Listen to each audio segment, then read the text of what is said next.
All right, go ahead. Good afternoon, everybody. It's 3 p.m. Today is Friday, January 16th, the monthly meeting of the Southampton Village Planning Commission. Before we start, we are all going to rise for the Pledge of Allegiance.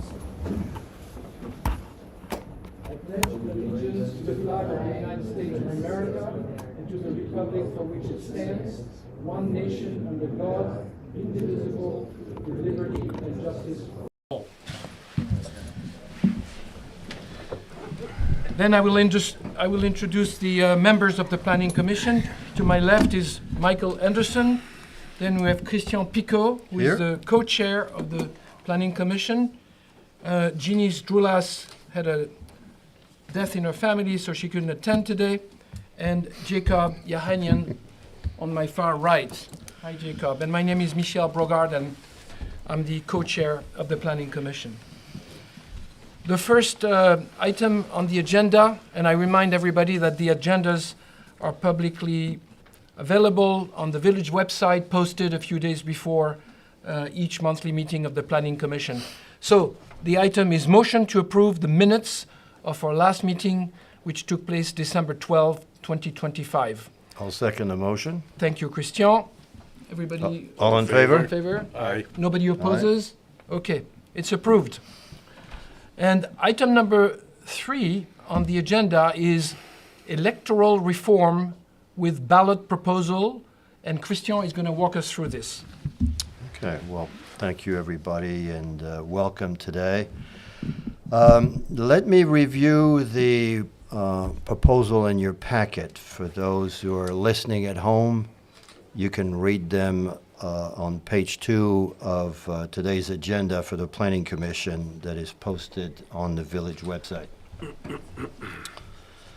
We've discussed this with many residents, many past and present elected official. We have a few in the room, and received many different opinions. The recommendation was discussed and reviewed with Village Council, and I'll go through the why, the what, the who, and the how. So why now? First, a ballot proposal last November for Suffolk County legislator, known as Prop 2, if you'll remember, to extend terms to 4 years passed. So there is interest in the topic. What are we solving? Residents overwhelmingly prefer elections every other year. Voters are divided whether the terms should be extended. Who will it impact? None of the current board members. And these are the board members who are up for elections in 2026. It doesn't impact those. Neither does it for 2027, as it is proposed to start in 2028. So that avoids a perceived self-interest in this discussion. How to implement with a ballot proposal to ensure government transparency. Now, whether you are for this proposal or against it, it's important to understand you'll be able to express your views in the ballot box. We know there's a lot of different opinions out there. And let me quote one resident. 4-year terms in a small town is a lifetime if someone poisons the water. Another writes, longer terms may promote nepotism and institutionalized mediocrity. And I'm sure there'll be more shared during the upcoming public hearing. A public hearing will be held on a topic, but at the end of the day, you'll vote for this either way. So let me recap how the electoral process works today.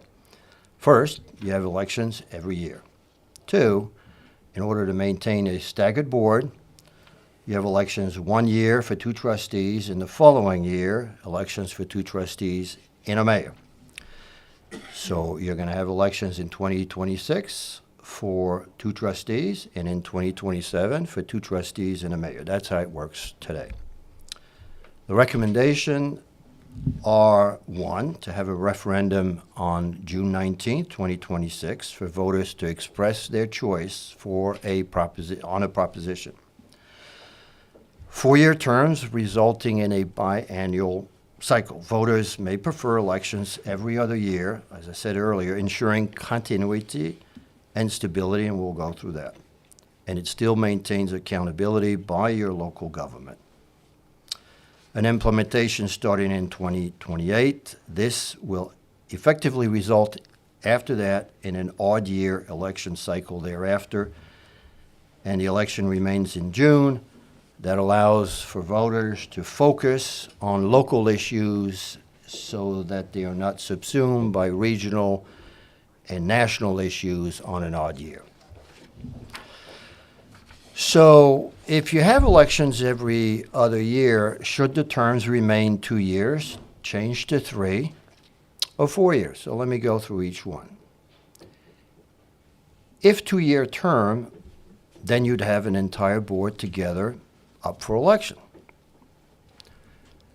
That's known as a concurrent board, not a staggered board as you have currently.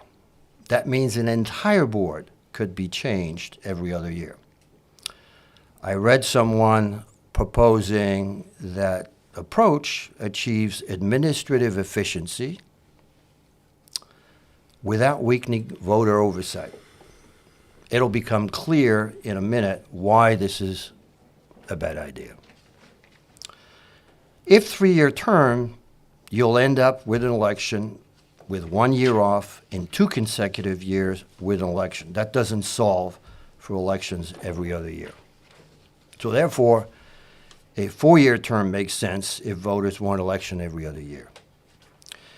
Now, if you could put the chart, Jake, that'd be great. This is why all town council members in towns, and there are 10 towns in the county, have 4-year terms in Suffolk County, and 60% of them have a supervisor with 4-year terms. So you see up there all of the various towns from Babylon to Southampton, and you will see that 60% of them have a town supervisor with 4-year terms, and all of them have the town council member with 4 years. Every village in the county which have 4-year terms are for both the mayor and the trustee, and you have that list of villages. We have 33 villages in the county.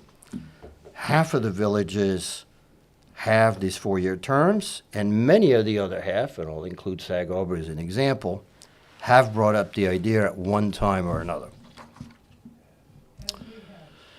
Let me now share the 5 reasons to consider this. The first one is protecting professional and administrative stability. While residents focus on elected officials who stand on its dais, and you come to public hearings all the time, there are people who are working for them to provide the service you expect for your taxes. And frequent elections creates a culture of anxiety, a culture of administrative anxiety when village staff, including your administrator, your building inspector, your head of DPW, your police chief, or your first responders who ensure your public safety, it functions best with a stable governing philosophy, and it avoids unnecessary attrition or changes that we've seen. Number 2, deepening institutional memory and expertise. A 4-year term allows a trustee to oversee a project from inception to completion. Major infrastructure takes 3 to 5 years from planning to ribbon cutting. We finished one major, or in the process of finishing one major, solving for public safety and communication. The community is about to embark possibly in a sewer, which will take that period of time. So experienced member have the time to mentor new officials without the immediate pressure of an upcoming re-election campaign. The third point is overcoming what I call the learning curve, and longer terms prevent this legislative paralysis that occurs when a board is constantly in a state of flux in municipal budgeting, and land use regulations, as you all probably imagine, are notoriously complex. So that learning curve is important for every Board of Trustee who is up for vote. Safeguarding against policy volatility is another and fourth reason. The short 2-year term force official into a state of perpetual campaigning.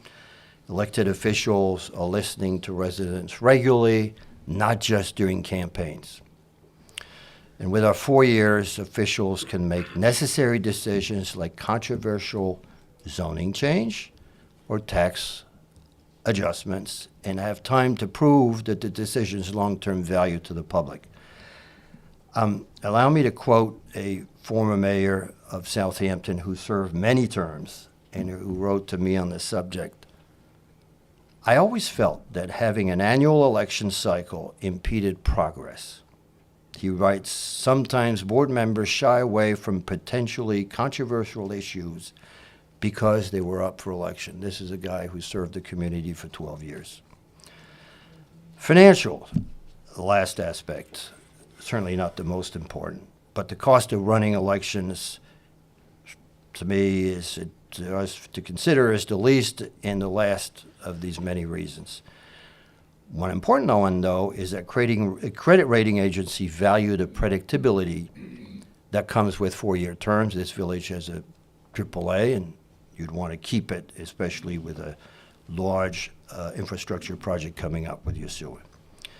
The county's Board of Election has also recently withdrawn voting machine support for villages, and that's making the process more difficult and expensive to administer.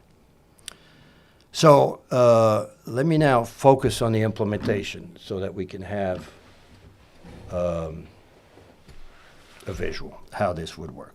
So the Commission is recommending a referendum on a ballot proposal on June 19, 2026, when you'll go and vote for your 2 trustees. Odd-year elections are preferable, as I said earlier, to focus on local issues. And if this proposal were to pass, Southampton Village elected officials would initially have a 3-year term starting in 2028. So let's focus on this chart. 2026, 2 trustees come up, they have 2-year, no impact.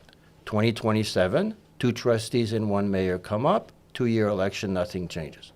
The lot, trustees C and D, are up for election on June 19, 2026. That lot elected when, or for the next lot, if you will, for 2028, they would have 3-year terms and thereafter 4-year terms.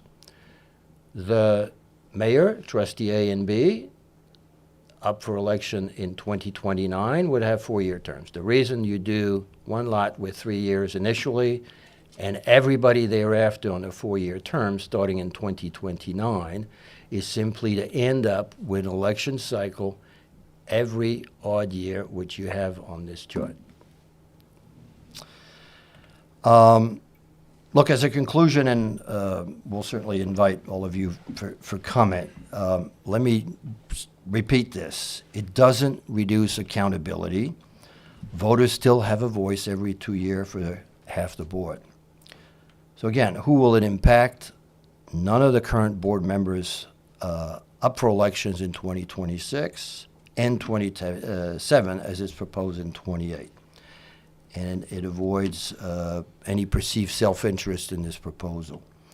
How to implement this ballot proposal, and I know a lot of you here in the room and also at home, and I'm sure the press will have many letters on the subject over the weeks coming. It's a ballot proposal. Anyone who opposes can do so. Anyone who favors it can do so. The final decision rests with the registered voters, providing a transparent process where every voice is heard. And before I turn it over to comments from my board members, fellow board members, and anyone who wants to come and speak from this room, I want to thank the Southampton Press. We have a photographer today. I spoke earlier with Dan Stark, who's recently covering the village, following after Kaylin. He and I spoke earlier this week. I know he's on the call right now, and congratulating him to join the Express News Group, and hopefully he'll be graduating from University of Connecticut in May, and we're delighted to have him in the community, and I know he will be writing an article shortly for the Southampton Press on the topic. And I know he will do it in the best journalism way, which is a bipartisan view for people to see both sides, as I've tried to do today. So I'd like to turn it over to my fellow commission members to provide any input on this recommendation. Gentlemen? Sure. Thank you, Christian. Great presentation. Michael Anderson, for those who don't know me. Hello, Laura. I've been on the Planning Commission now for about 5-6 years. Subject was brought up maybe 3 or 4 years ago. At that time, we did go through the process, not like Christian just did, but we did go through it. And one of the main reasons why I even brought this up on the agenda years ago was I watched the trustees, I watched the mayor, I watched the whole process. And I think it's so arduous for these gentlemen and ladies to go out there every 2 years, knocking on doors, spending 6 months to try to get elected when they're not really working on village duties that they need, is very, very difficult on them. That's one thing. Second thing is, I feel as though the stability of the village employees, having a different boss possibly every 2 years, is not easy on them. They have to also conform to their likes and dislikes. And if they had 4 years or the same boss for 4 years, I think things would run much, much better. I also feel as though Christian doesn't feel this is all that important, but I think the $40,000 or $50,000 a year that it costs to run the village election is an expense that the village should not have to maintain. I'm a big advocate of tax policy, and I just think it's one example of maybe we don't have to spend that kind of money. We had a big discussion 3 or 4 years ago about 3-year term limits, and everybody was saying, well, and Eduardo was one of them, instead of 4, let's make it 3. Let's meet halfway. And we brought that up this past couple of weeks after we've been discussing it, and we came to realize, as Christian showed, that it just doesn't work mathematically. You have a judge that needs to be elected every 4 years. That's mandated by the state. And the cycle just doesn't work. So we really had to go to the 4-year cycle. I'm a big proponent of this. I'm for it. And I think, it is a resolution. The village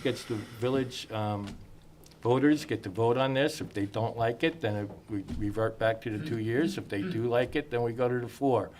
I've always been a proponent of having the village residents speak their mind and let us hear what they have to say on the subject. So, thank you, Michael. And we have a number of people here in the room who served on the Planning Commission when the topic was coming up in 2021, 2022. And it was clear at the time that there were diverse opinions on the Planning Commission on the topic. How it was then presented in 2023 as a first topic was through a permissive referendum in November.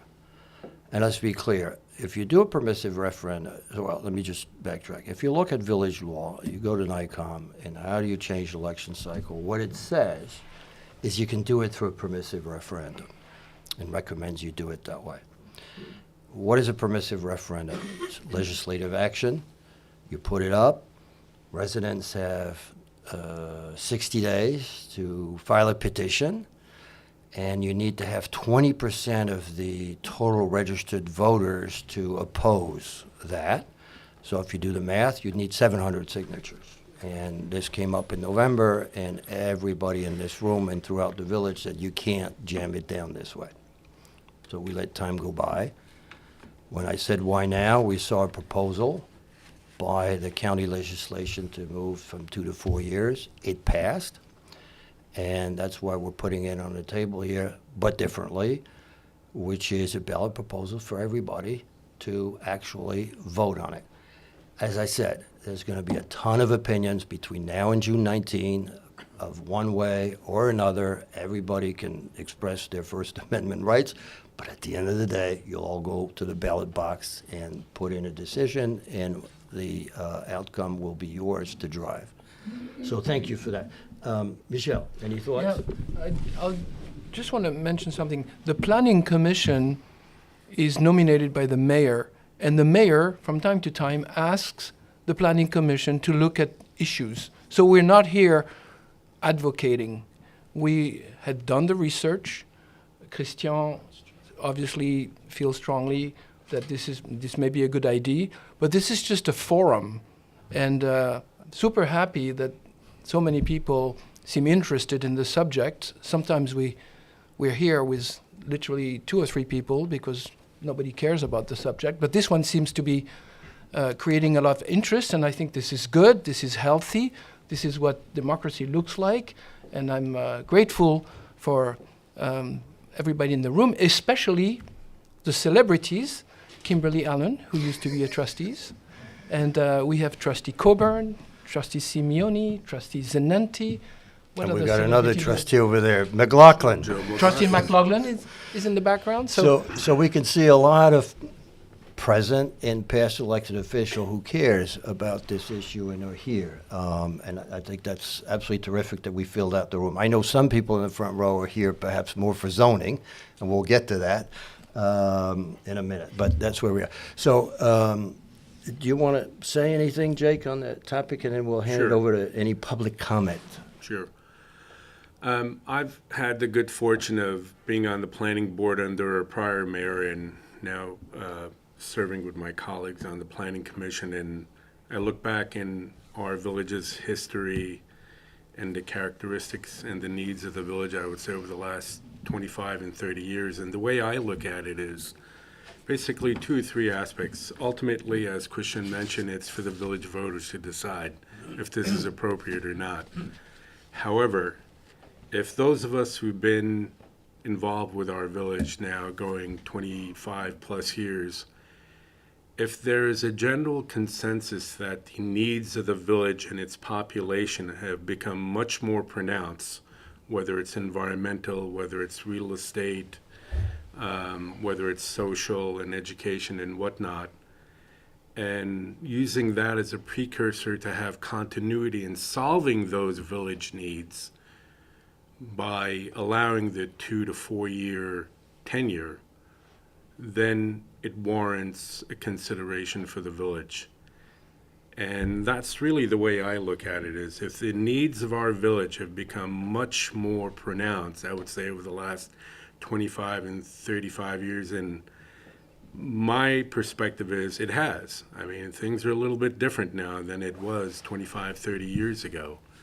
So by partially mitigating the needs of the village by having more continuity of stability in policy making and village action, then it warrants the conversation. If the needs of the village is not paramount, it's not needed, then leave it as is. What difference does another 2 years make? So it's really a micro and macro perspective is the way I look at it. Okay, that's helpful. And everyone saw on the chart we put up on the screen, the 33 villages in the county, half already have it, and the other half are discussing it. So it's not unusual what we're doing. And as I said, half have already adopted the way we're doing it, and through a ballot proposal for transparency is novel in a way, giving everyone a voice on it. So this is a good time to open, and if anyone wishes to speak on this topic, and we'll get to workforce housing in a minute. So on specifically on the electoral process, who wants to come up with a podium, name and address where we can find you, and debate the topic. Be great. Edward Simeoni, President Trustee of the Village of Southampton, resident on White Street. And surely all your suggestions have merit, of course. But I think what really we should look at, and I think I mentioned also on the letter to the editor, is in the end accountability. And why do I say accountability? When you have a 2-year term, every 2 years, you have to go out to the public, to the registered voter, and make your case as to why you should remain a trustee, and give your ideas and get feedback. It's so important. Michael, you say you lose 6 months of your time, you don't do anything else. That's really not true. You really campaign maybe the last 2 or 3 months, starting maybe in April. And at that time, it's actually a real education. The fact that not only are you sitting behind a desk and at meetings and discussing policy, but actually going out and talking to people. And talking to people about the issues that you think are important and getting feedback. And if some of the issues that you have not, let's say, handled appropriately, people will tell you that. And I think that's so very important. And it's very important to have the approval and the support of the community that you go out and talk to, and they have a chance to re-elect you. Now, we don't have a big turnover. You usually see that the trustees or the mayors, we had one for 12 years, for example. So it's not like every 2 years you're going to be changing the trustees, and many times they're unopposed. So the issue of saying that you don't have continuity, that's really not a question. I mean, as long as you're doing your job right, you're going to get re-elected. And many times you're also unopposed. But I still feel very strongly that the fact that you have to prove yourself every 2 years, and if you have a 4-year term, you have to prove yourself every 4 years. And maybe for 3 years, you're not doing the job right. And people do not want somebody that's on the board or a mayor that they don't approve to be a mayor for 4 years, when instead they really should be making a change. So I think accountability at the end trumps it all. As far as the cost, I mean, we have a budget that's, what, $30-something million? Come on, guys, give me a break. It's not going to be the $20, $30, $40, $50,000 that's really going to make a difference to the budget of the village. I think it's more important that we have the right people on the board, selected by the community, that do a good job and know they have to be accountable every 2 years. Thank you. Thank you, very helpful. Anyone else wishes to speak? Would you like to come up? Thank you. Hello, I'm Rob Davini, High Street. I think that you have valid points as for what you want, but I feel that the issues are irretrievably kind of connected to the function of this government and how it's working. I think in the community there is a perception that things could be much better in the governance, which is one example and one thing one hears. I'm not saying it's absolutely true or not, but there's a lack of transparency in this government. There are sneaky moves, maybe, maybe not. There are roads taken over unless you have a heroine that pops up and exposes it, things like that. There are some board members that are not included in meetings. There's agenda problems. There have been for maybe before this administration as well. So there's problems there. Not so long ago, we had issues relative to insurance and lifetime pensions and such. That your issue became if I shouldn't say your issue because you're not involved, right? You're just referees. Anyway, the issue it seemed to be involved with people getting benefits earlier, quicker. And whereas some improvement, maybe, if that's the word, was accomplished to reduce people getting what seemed to be standing benefits from health care and pensions and everything. The resistance had to do with that issue, resistance to long-term terms. And the money is silly. We're all witness to many new employees that pop on with six-figure amounts that were never needed. All of a sudden they're needed. So the money is an issue. But anyway, it's the management, I think, of the government that is going to reflect on an issue like this. We have, for instance, people who have been out of government here for 20, 25 years who are getting paid. And you're worried about election money? I mean, I guess they voted themselves that stuff. So that's I think the issues are connected. Thank you.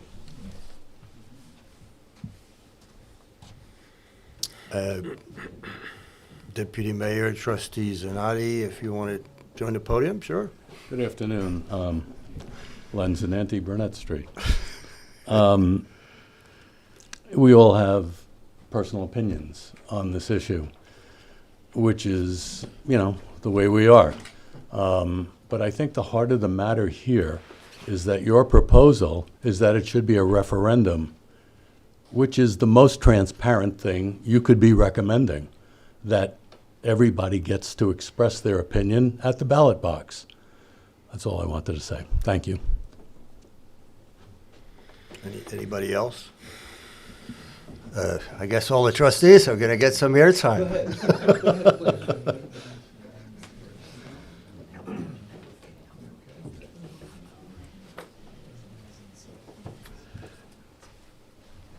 Suzanne Murphy, Bauer Drive. I was struck by your concern for the money, and we all have to be concerned about the money. We live in a prosperous community and we're fortunate, but we have to watch our pennies. I think it's very important that we don't overspend on elections. And 4-year terms would allow people to grow into their positions. That's all. Thank you. Thank you for joining us today. And I think we have Trustee Coburn who wants to come, or Mrs. Davini wants to come? Sure, great.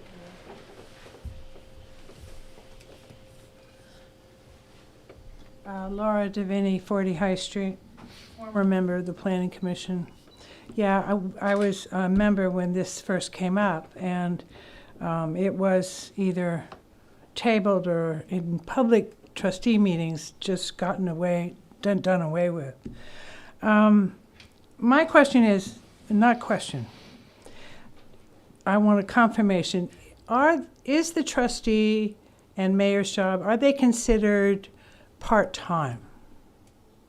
Or are they full-time positions?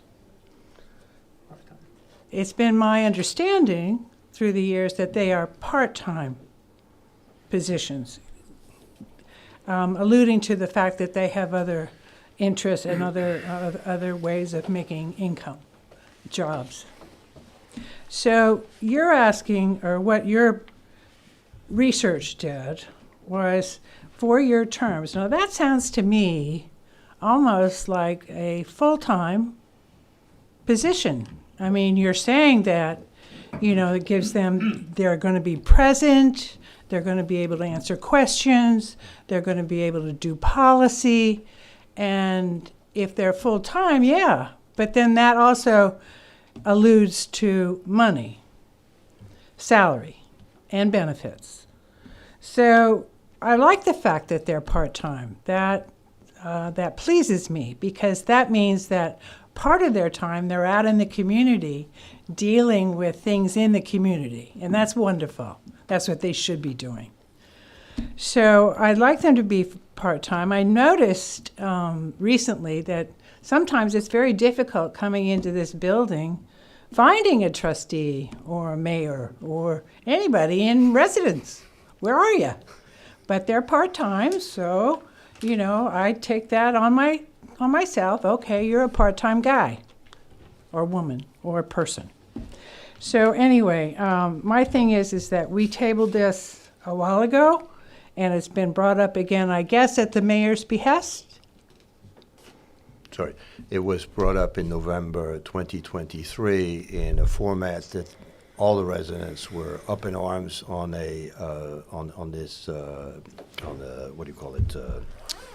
permissive referendum.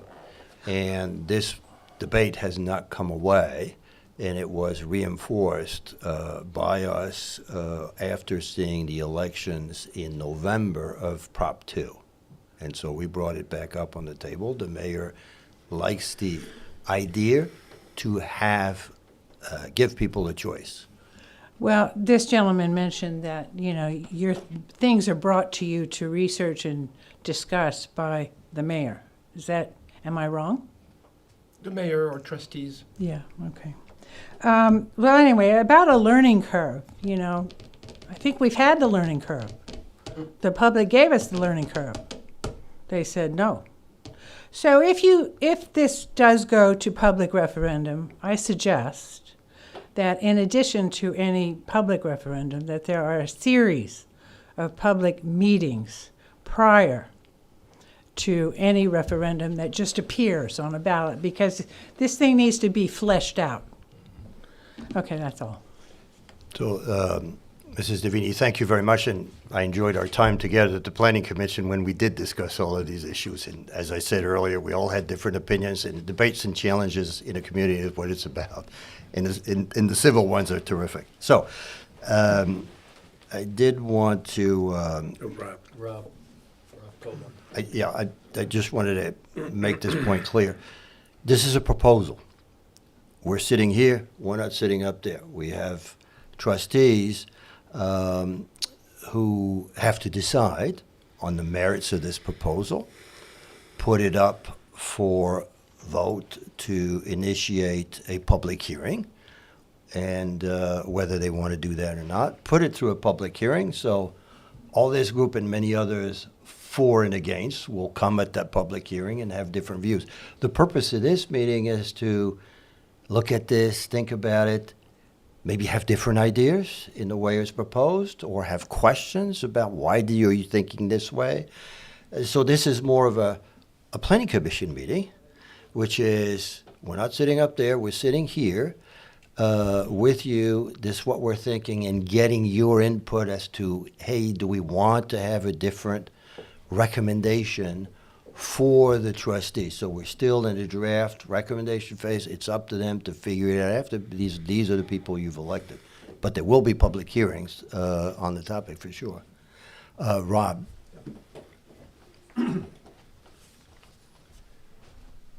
Thank you, Christian. I actually hadn't planned to speak on this topic, despite the shout out early on, but I did want to share a few thoughts.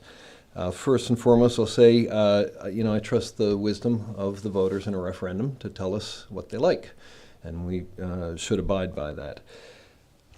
With respect to how this issue came up, I've thought about that some, but I don't really care. I think some of the other background that people should know is that the state of New York is generally encouraging municipalities at all levels to extend terms to 4 years from 2, 1 year to 2, 2 years to 4.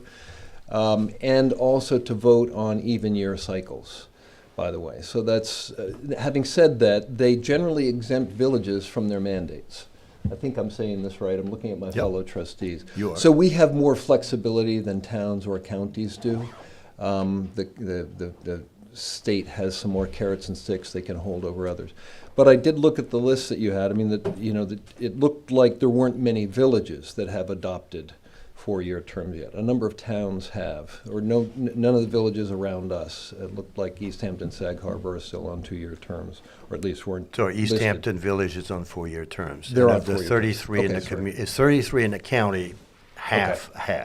I did have, I wanted to, is it possible, Jacob, to bring back up the chart that showed the years?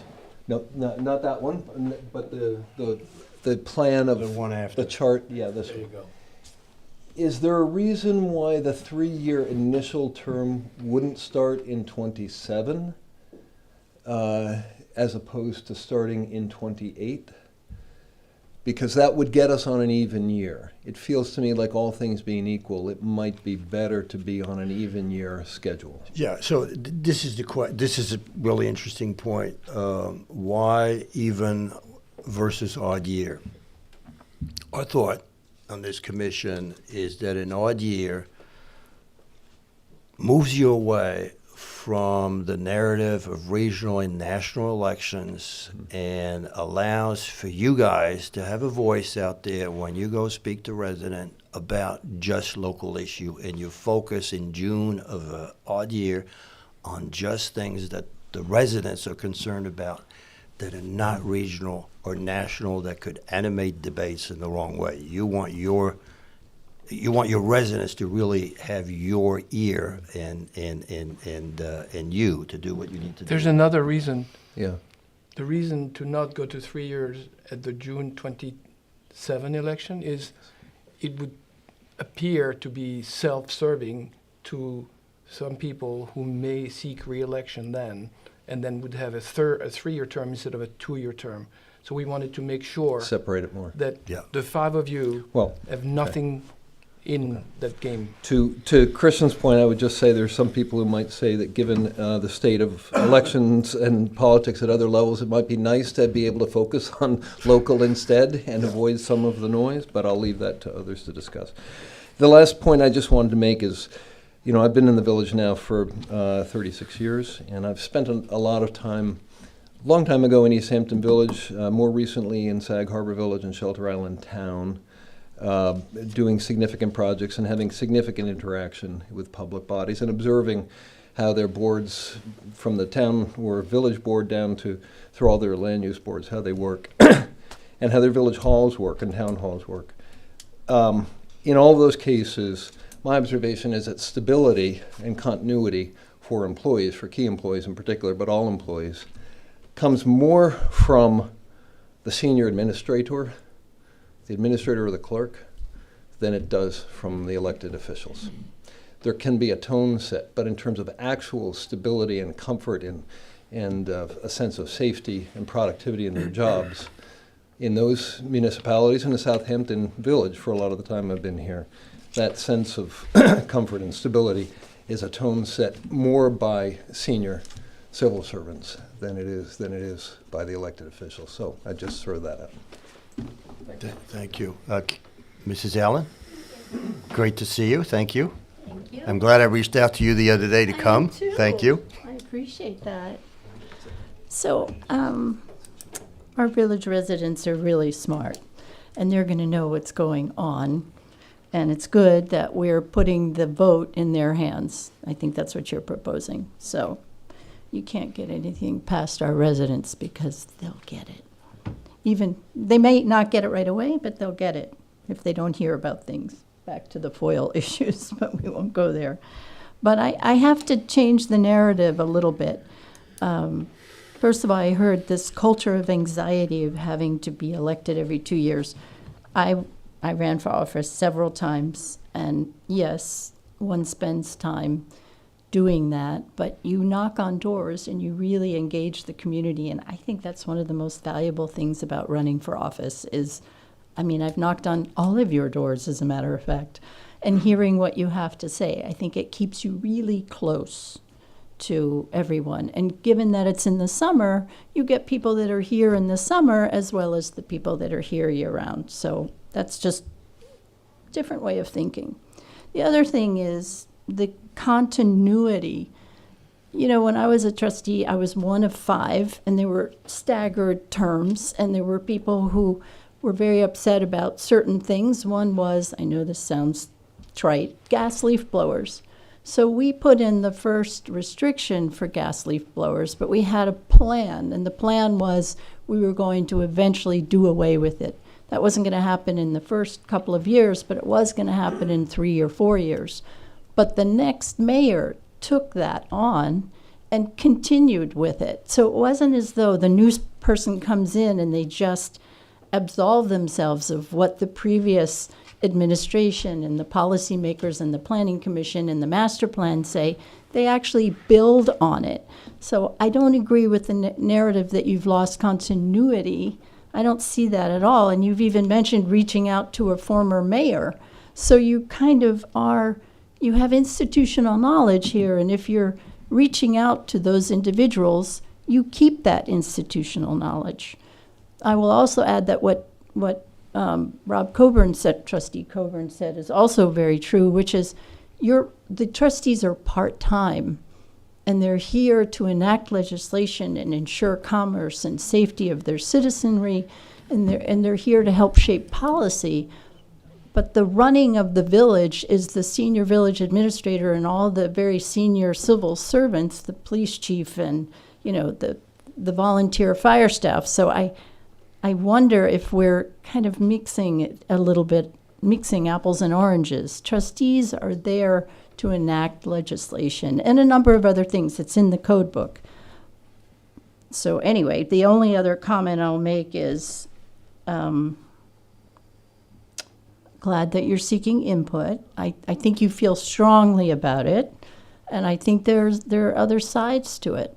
So anyway, thanks for Absolutely, listening. and this is the type of forum we want to have, and this is the best way to come up with best solutions and getting everybody's input. Anybody else on this topic? Yes, thank you. I didn't plan on speaking on this topic. Monda Basile, Meadowgrass Lane, and I did not plan on speaking on this. Welcome. Thank you. I didn't even think about 2 year, 4 years, so I came in as a blank slate, which I think is good. Hearing everything and then getting my own feelings, I will tell you one of the most beautiful things about a 2-year term is getting the itch to get involved, to get connected to the community, get to know people, get to see what's going on. And so one of the things I'm concerned about it going on the ballot would be the average person that's going to vote, the 900 to 1,300 people that we have, wouldn't have any idea. It would be just everyone would check yes on that ballot box and not really know. And I think you miss a big part of like the getting to know people and caring about the community and having you more connected, because I do come most of the time in the summer and on the weekends. But these 2-year elections actually caused me to change my voter registration, really care about Southampton Village, and get involved. And I think if that 2-year went away, you'd lose that. That's it. Thank you. Thank you very much. If there's nobody else on this topic, I'll let my co-chair move All the right. agenda to another interesting discussion. All right, so this was point number 3, electoral reform with ballot proposal. The next item is public safety wireless tower at Windmill Lane Fire Station. So you may remember that this project started 2.5 years ago. It was triggered by the first responders, the fire department, the police department, and the ambulance department, who were complaining about not being able to make phone calls, not having black areas where they didn't get their two-way Motorola pagers and walkie-talkie working, etc. So we were asked to look at coverage both for the Motorola system and for the cellular system in the village. And we did a lot of work, a lot of research. We did a public RFP for people who are experts in the art of providing cellular telecommunication. We selected a tower builder. We looked at 50 sites within the village that we thought could work. We did propagation maps. We did all kind of complex analysis of the existing telecom equipment in the village, and we settled for a location which is right behind the Windmill Lane fire station, just where the parking lot behind the movie theater is. So that you have a little you have a little area, grass, and that's where the tower is going to be built. It's a tall tower, 125 feet. And There was a long process. We went in front of the planning board 2 or 3 times. We went in front of the zoning board of appeal a couple times. We went in front of the architectural board. And after getting all the approvals, the tower builder, Diamond Communications, applied for a permit, and the building department gave the permit a few weeks ago. So now we're entering the next phase, which is finalizing the engineering drawings, pre-construction meetings on site, ordering the tower, metal tower, and we expect construction to start sometimes in March and to have a tower erected by May, something like that. After that comes, well, it's simultaneous, but the most important part is the Motorola equipment, which is going to be all the way at the top of the tower for the first responders, walkie-talkie and pagers. Then you have the 3 cellular carriers, AT&T, Verizon, and T-Mobile, who are hopefully going to want space on the tower and rent from the village. Typically, they will be paying something like $3,000 or $4,000 a month. So three carriers, that's $9,000 to $12,000. Call it $100,000 to $150,000 of revenues per year from the 3. Elections. I'm sorry? That's 2 elections. That's 2 elections. And then, but not really, because half of the revenues go to the tower builder and owner, and the village collects the other half. You'll also be happy to know that Trustee Zinanti did a job on the tower guys and obtained at the last minute a $500,000 check from the tower builder to the village. So that's the economics of this tower. Hopefully something, I'm sorry? Kind of like And so that's the situation. But understand one thing: they don't have to get on the tower. AT&T, Verizon, and T-Mobile. It's their decision. And as you have read in the newspaper, they have different plans. Sometimes they prefer to do what's called small cells, which they put on top of the wooden poles by a PSENG. And it's a federal law. They have the right to do that on the right-of-ways. So in many communities, for example, in the town of East Hampton, Crown Castle with T-Mobile is putting up 200 of them in the next few months. And all over the country, basically, you're going to have these nodes all over the place, because nodes and macro towers broadcast different frequencies and different bandwidth and different capacity and different coverage areas. Anyway, it's complicated, but the good news is sometimes later this year, this summer, we should have at least 1 carrier up there. We should have the Motorola, and we should have our first responders able to come to the rescue of people when needed. So that's my update on the tower. Thank you. Do we need questions on this? Do we offer the public? Yes, I mean, it's a public meeting. If somebody wants to talk about towers, please. Ed, yes. Yeah, just a question. What's the pros and cons between having a central tower versus the nodes that you say East Hampton is proposing? Yes. It's not either or. They do different things. And most communities will end up with both. Yes, because your iPhone is working on 3, 4, 5 different frequencies. And when you're inside a building, you use certain frequencies which are broadcasted by nodes. When you're in your car driving on a highway, it's another frequency, which is the macro towers. And macro towers, they have a coverage radius of about 2.5 miles. So what you really need is macro towers every 5 miles. We have 3 or 4. East Hampton has 10 or 12.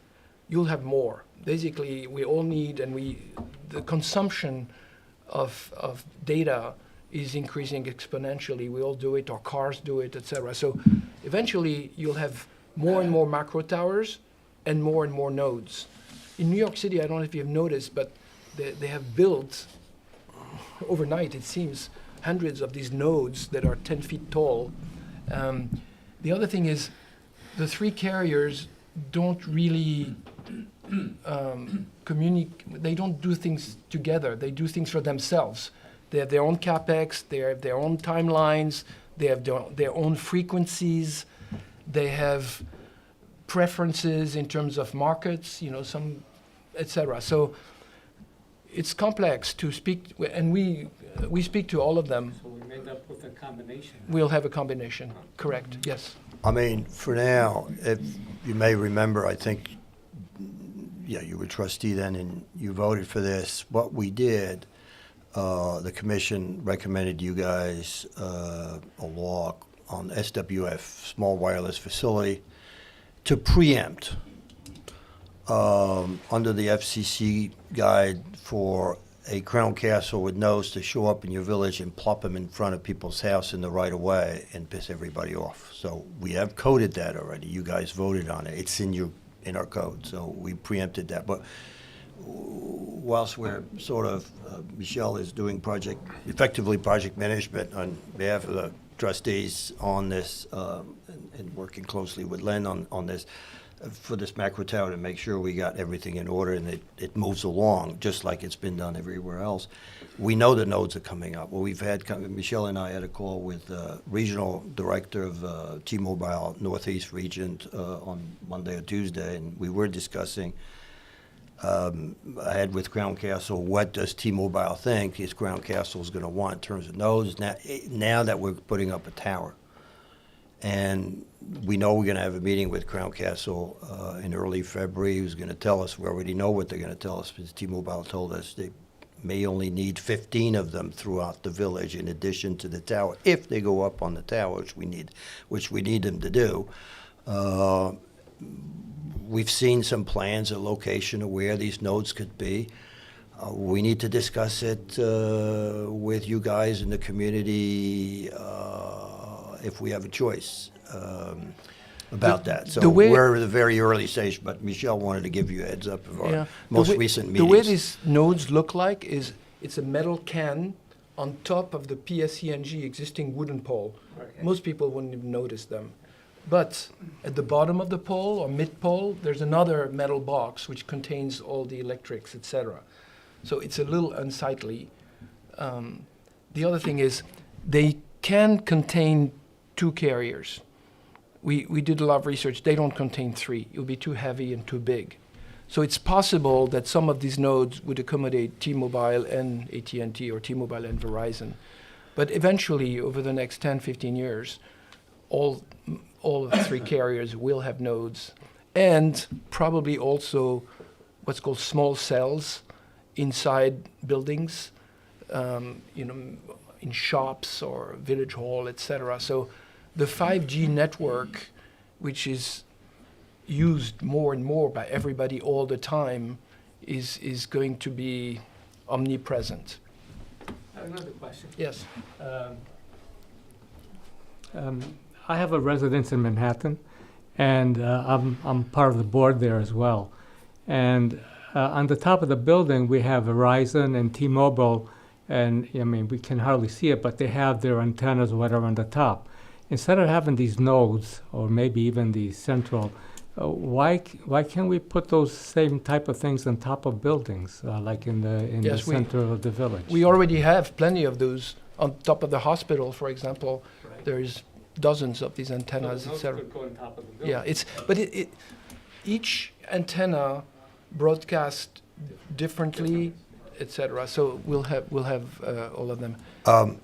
Just to be clear, I think what you're saying is you'd like to have this, what you're describing in your Manhattan co-op there on top, you do it in Village Hall. That's great, but it's only going to propagate within, what is it, 500 feet, if that? Yeah, a radius of 200, 300 feet. So if you have the tower where the macro tower and that ship of sail is going up, and we put it up there, you're going to cover for long distance, all your northwest quadrant of the village, which has been a black hole up to now, and a real issue for our first responders to attend to 911 calls in that area, or even for 911 calls to be lodged, because no one has a landline anymore.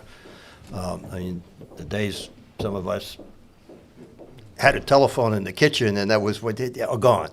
We all have a cell phone, and calling 911 is as an issue. So that'll solve the downtown district. Now, we could always put one on top of your house for node if you wanted to.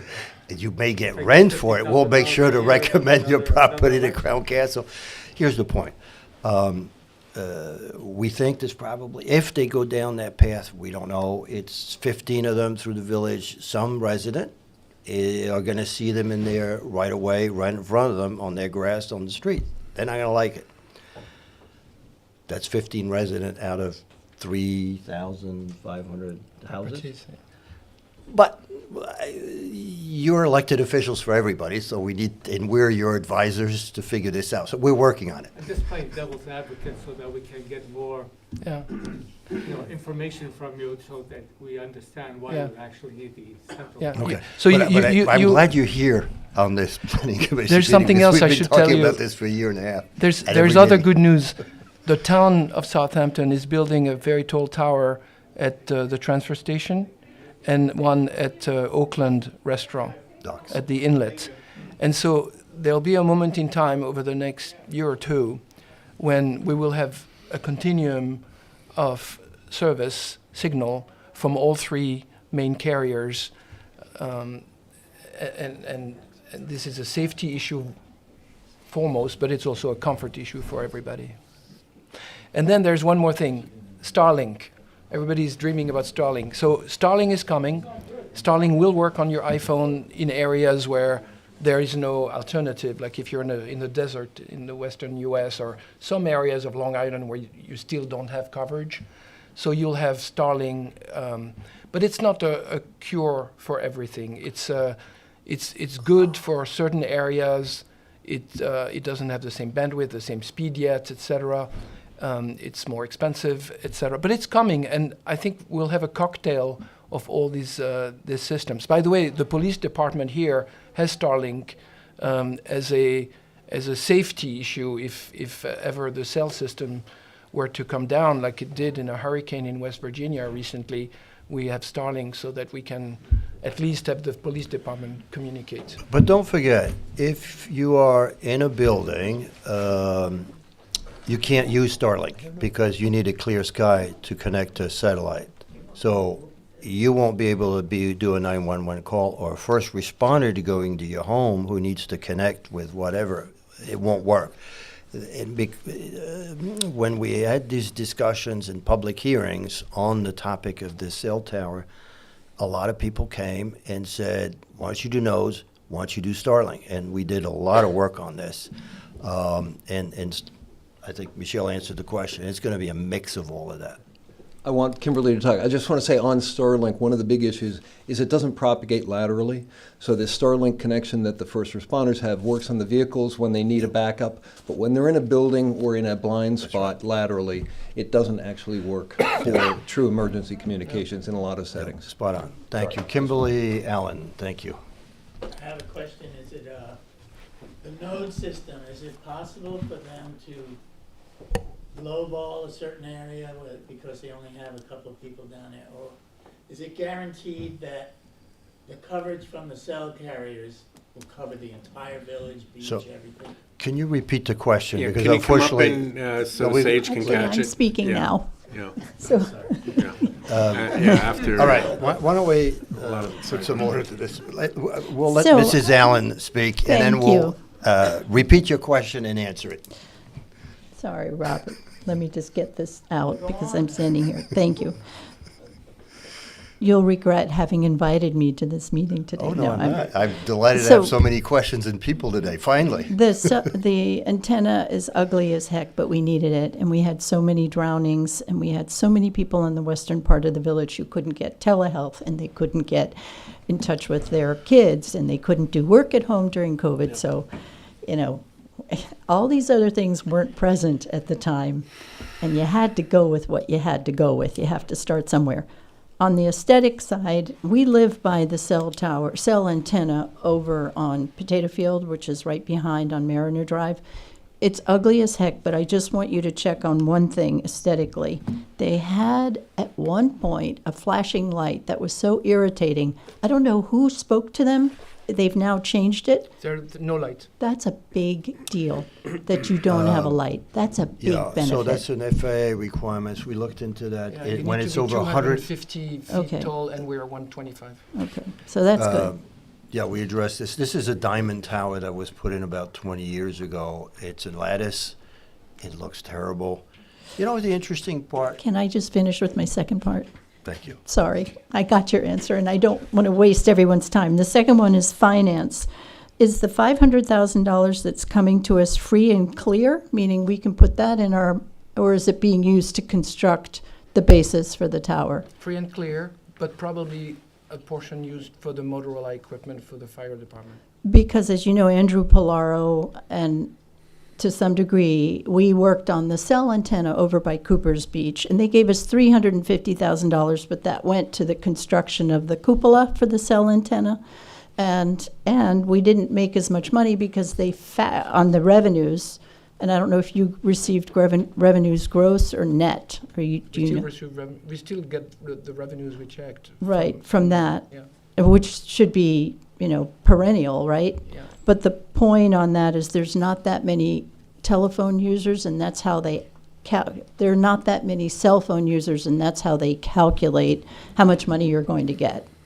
So when you're in a place like this that's much more dense, you're expecting to get more revenue. But the key is whether you get gross or net revenue, apparently. I don't know if you know which one you're getting. I do know. So the 500,000 is free and clear for the village to use as we wish. But again, a big portion of it will be used to purchase the Motorola equipment for the first responders.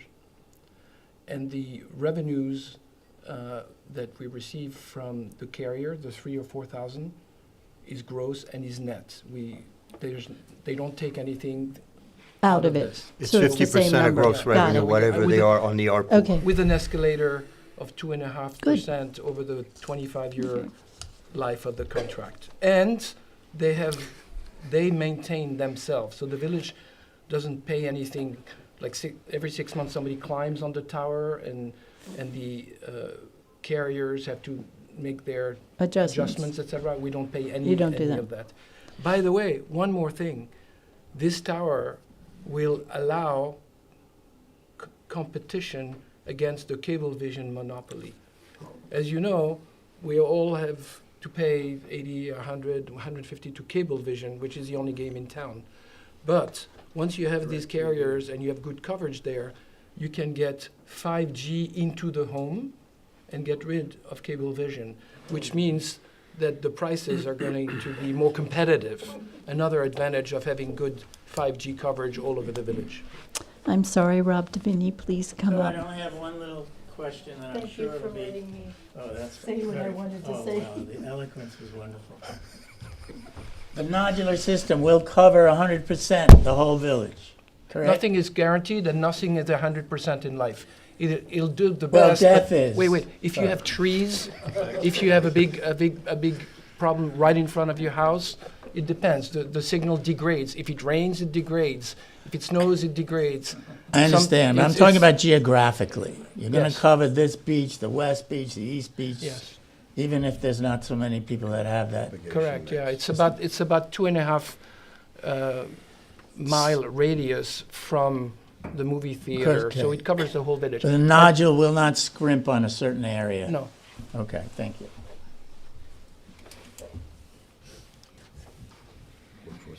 Okay.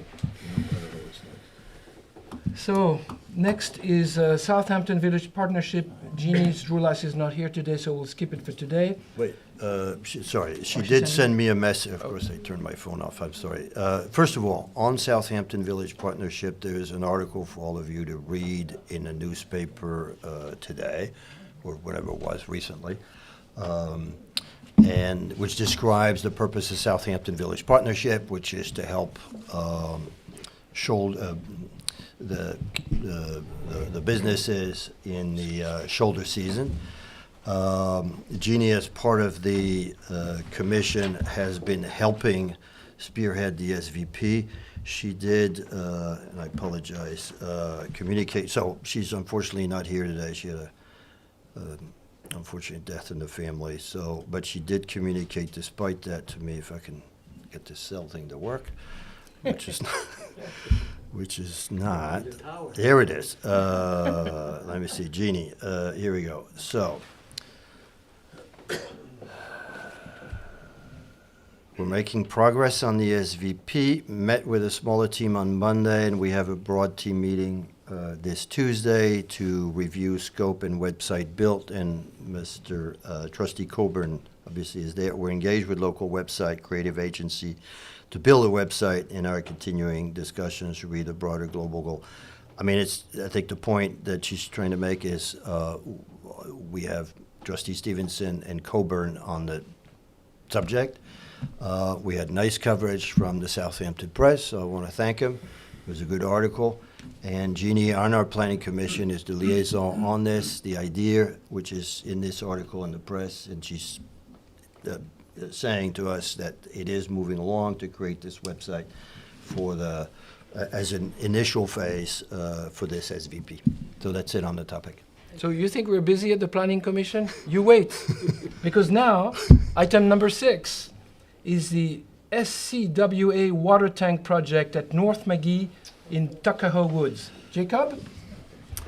This is a public-private benefit collaboration between the township and the village. We have a property, since we've got the laptop here today, might as well put it up for everybody's benefit. This is a wonderful collaboration with the Suffolk County Water Authority to add additional water storage capacity, because the Prospect Street tower tank that we have only stores 1 million gallons, and at the height of the summer, when water use is at its maximum, there is very dangerous situations where that water storage tank is practically empty. So we've created a collaboration with the Suffolk County Water Authority to collaborate with the township and the village. It's good that Joe's here today, to have the engineers construct, build, pay, and pay the village rent on adding an additional 2 million gallons of water storage capacity, so we ensure water pressure for the village residents and some benefit to the township residents. And this is really yet another example to what Michelle's working on, a public benefit opportunity to have consistent water pressure, to not put the village residents at harm when we have situations of emergencies, if you will. And I just put this up. This is one of the renderings from the past. The design is predominantly below grade, and right now it's with our village attorney, the township attorney, and the Suffolk County Water Authority attorneys to create the agreement plan of the survey and the easement. And this is something I think benefits all of us here in the village. If I may, this is in the woods, just north of the Tuckahoe School. The green area belongs to the village. Everything around belongs to the town, but there is an easement. You see that road that goes to the green area? So the town is giving the village that easement to be able to drive up there. And up there's already what's called the pistol range, where the Southampton Village Police Department learns how to shoot. And also the village uses it for storage, etc. And the round-shaped thing, that's the 2 million gallon reservoir. And then to the left, you see you have another area that's also SCWA. That's a pumping station where they pump water out of the aquifer. And so they're going to pump the water into the reservoir, and then from the reservoir, they're going to bring it to the different areas into the village. It's a $10 million project, entirely paid by SCWA for the benefit of the village. Plus, we get to collect rent, and we have water pressure, all of us. Water bills aren't going up after that. No. I mean, they'll Question. Usually they'll these go water up, towers are built high in order to utilize gravity in order to give the water pressure and move the water. Why is this below grade? Explain that. This is really additional water storage capacity, and with the various pumping that will be installed within the property to continue to provide the throughput for the Prospect Street location, this is an add-on capacity, not just a primary capacity. So this just gives us an additional certainty out of having 3 million gallons for village and partial township use as needed, if you will. Because as you know, when the population spurges during the summertime, everybody's got their water usage for the pools and the lawn care, and it really puts us at some element of water pressure danger, if you will. Can you describe, Jake, what Michael Anderson, you and I went to see up in the North Fork in terms of that installation to answer also the question from Yeah, I trustee? apologize, that I was looking for an elevation design and I couldn't seem to find it. So it's a quite remarkable design, if you will. It's basically a very efficiently designed, predominantly below grade. I would say at best 25 feet above grade. So it doesn't have any kind of a visual impairment. I know we have some walking trails nearby on the north view to the bay. But we did do a site tour at the, was it September, I think it was, that we went. Yeah. And it was very, it was pretty smartly designed, if you will, very well secured, so that you don't have any kind of hazards, if you will. So where we are right now, our village attorney is collaborating with the Suffolk County Water Authority attorney and the township attorneys to propagate the proper easement agreement, if you will. And then once that's signed off, it comes to you, the trustees, and the next step would be a royalty payment agreement, which you, the trustees, would review and approve. But Ed, to answer your question, it's on a hill. So the Right. fact that it's not on top of the hill, Yeah. but a little below and below grade, it's still, It's still gravity, but is we the thought it would be gravity, but we were told by SCWA It's- that it's pumping. It's pumping, Right. yeah, But is it micropumps. used to then pump to the water tower Yeah. on Prospect Street, so Yeah. it fills This that is up? added capacity. Okay, and then yeah. from there it goes Yeah. to the village? Exactly. It's added Okay, that's what I capacity. needed to understand. We're giving our village residents certainty of water capacity. Because the beauty about having this type of additional storage capacity is that, you know, it's sort of like energy use, right? When there's low energy use, you get to store it more. It's the same thesis here. You'll store more water, and when there are peak needs needed, you pump it out to the main primary, which is a Prospect Street location. They've been wonderful to work with. They've got great engineers. It's been a great collaboration, because I was particularly getting tired of that list that the co-chair of operation puts in Dan's paper, the culprits of the year, within our village. And Water hogs. Yeah, the water hogs. And I said, look, we've got to solve this problem. This is putting all of us under a bit of a stress level. So that's in the works. So you understand, if there's a fire and the fire truck goes to the tower and there's no water, that's the problem, right? You need water, you need plenty of water at all times. Okay, the next item on our busy agenda is number 7, Public Tree Committee Update. Michael Anderson. Okay. Thank you, Michelle. Unfortunately, our meeting is coming up on this coming Thursday. We didn't have one this past month, but what we've been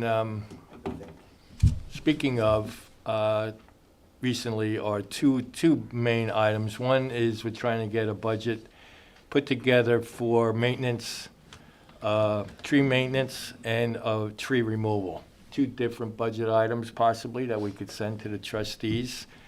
Ask for money because the trees in this village have not been touched or been minimally touched, let's put it that way, in my opinion. Wintertime now, if you can go all drive around, you can see the trees that really need to be pruned out and or removed. It's something that we haven't really focused on in a long, long time, and it shows. So right now, we're trying to get some budget numbers together to give to the trustees and to the mayor. Also, we got together and we're talking about the Christmas lights on the trees. Apparently, they should be removed every year. No one has enforced that policy to remove the lights. So it killed about 10 dozen trees in our village right in the downtown area. So we're trying to create a policy where if the store owner or if the village puts up lights, they have to come down by March. I think it's a 90-day period that they have, that the lights can go on and have to come down. That's it with the tree, Okay. really. Good. Just a Item- question, I'm sorry. At our last meeting, we talked about an RFP to select outside contractor to help out with it. Is there any discussion on how to get the RFP out, how to write it, who's going to be on the No, there's committee? no And who's going to spearhead this amongst you We lot? went back, we're still looking for budget numbers, Christian. We sort of got delayed. And right now, we're looking for Okay, numbers so it's to budget propose. first and then Yeah, process after? Exactly. Okay. Sheila?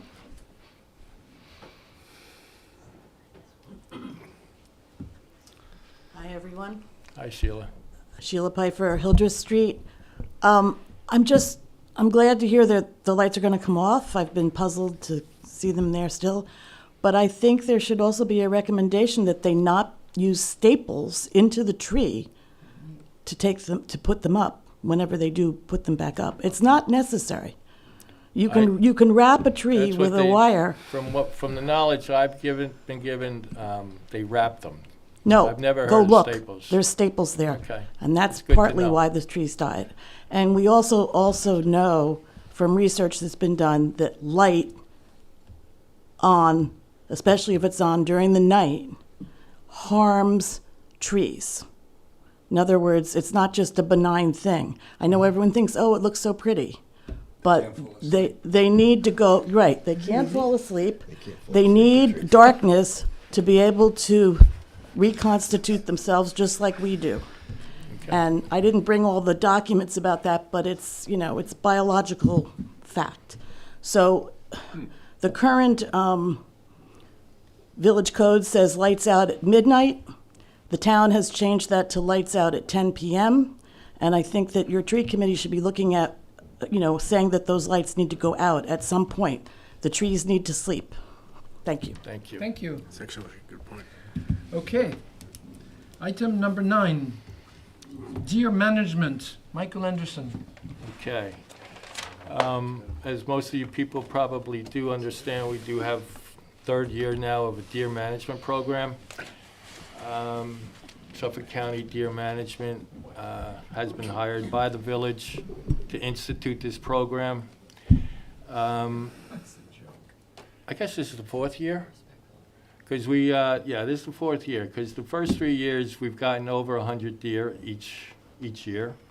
103, 109, and then last year, I think it was 113. So we've made quite a dent in the deer population. Right now, the numbers show that we have made a good dent.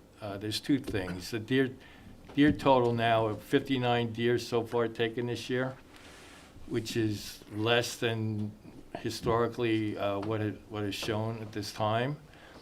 But there's two things that I feel as though we're making progress with the deer, is that these numbers are down, but also Public Works Department every day or year, or would have to pick up dead deer on the side of the road killed by cars. They used to number in 30, 40 car accidents a year in the village. It's down to 15 to 16 this year. So that shows us that we're making progress in that regard. And that's it. How many deer do you think we have living in the village? 100, 500? The density is That's a about great over question. 100 per square mile, so it's over 650. But It that should be number's 30 per decreased. square mile, to give you a sense.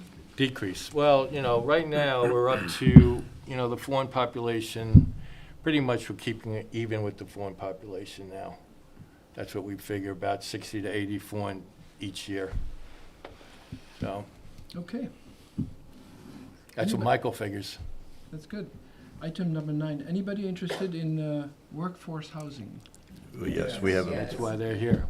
All right.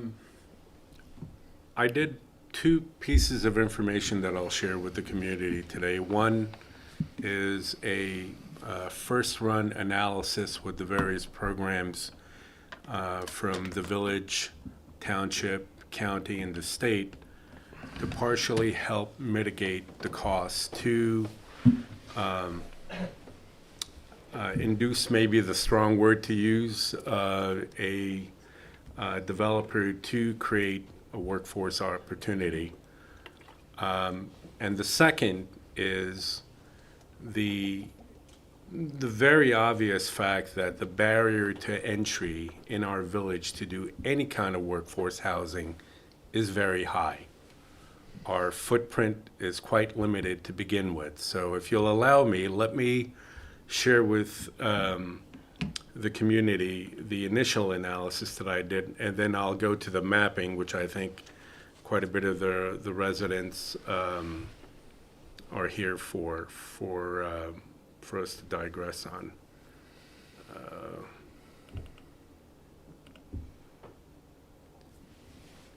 So in a very broad stroke, we have several programs, the Southampton CHF, that provides about $150,000 to $250,000 per unit subsidy. There's a county program for grants of up to $1 million for units that are over 10. That's just not possible in our village. There's no footprint in any one of our lots that will allow it, nor I don't think you all being present here today would want to see it. My white paper is predominantly based on 1 to 4 units per lot where it's appropriate. Because we all know as village residents that half an acre to an acre runs $2 to $4 million. That already is a blockage. And then there's a New York Housing Acceleration Fund, which, so we have some limitations, but some mitigations on costs. So overall, at best, if it costs $700 hard and soft costs for sake of argument and measurement, there's about a 20% grant component saving, about $140 a square foot.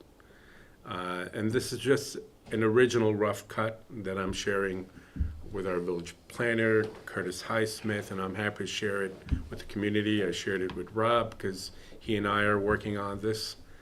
So with that as a precursor, let me put up the second piece, and thank goodness I brought the laptop today. And there would have been, bear with me one second, folks. Not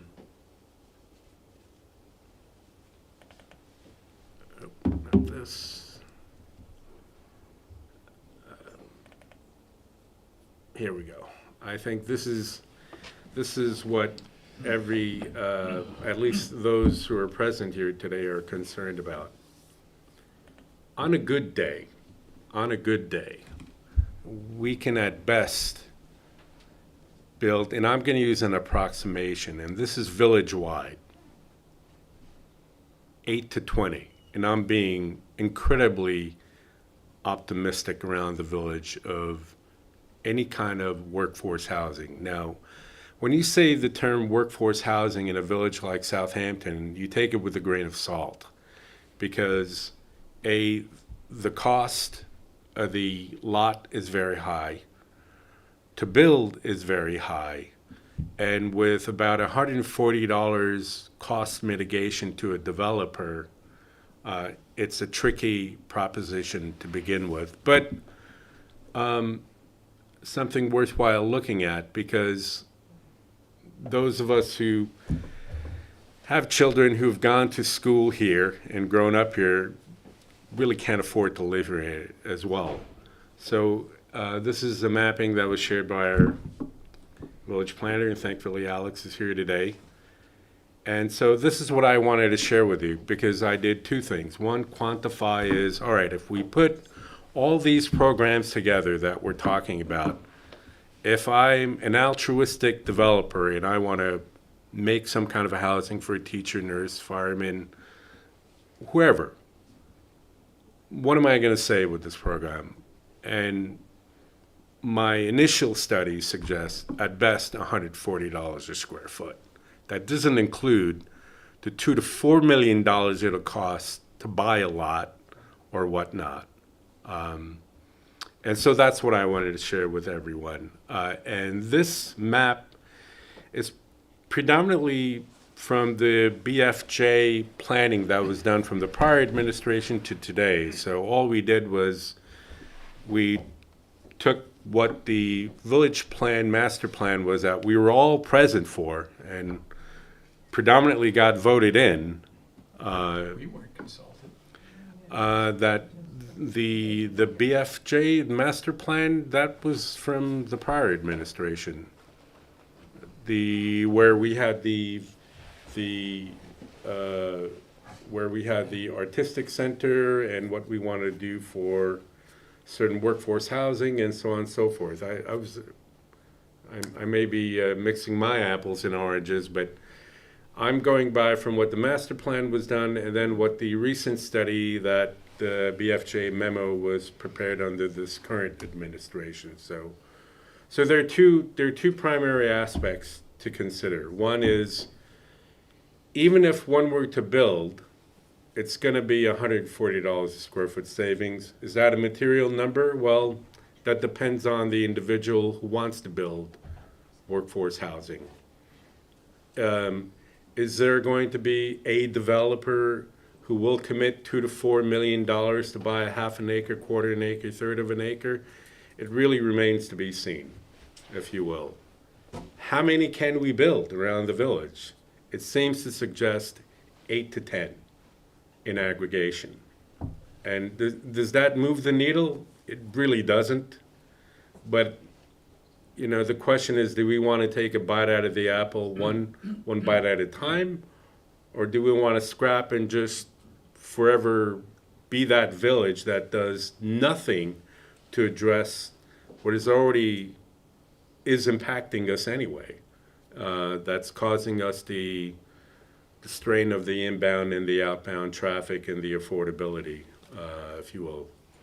So that's what I wanted to share with everyone. Jay, can you address the HRO on Hampton Roads? I know a lot of residents have been hearing things.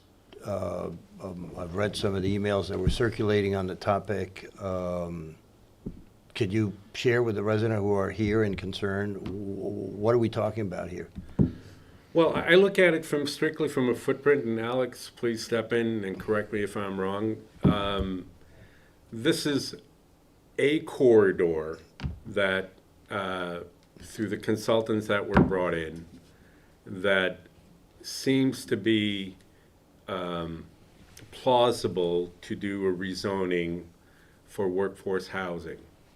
However, good point. However, great, but what's available? Well, almost negligible amount, if you will. What about the property near the 7-Eleven?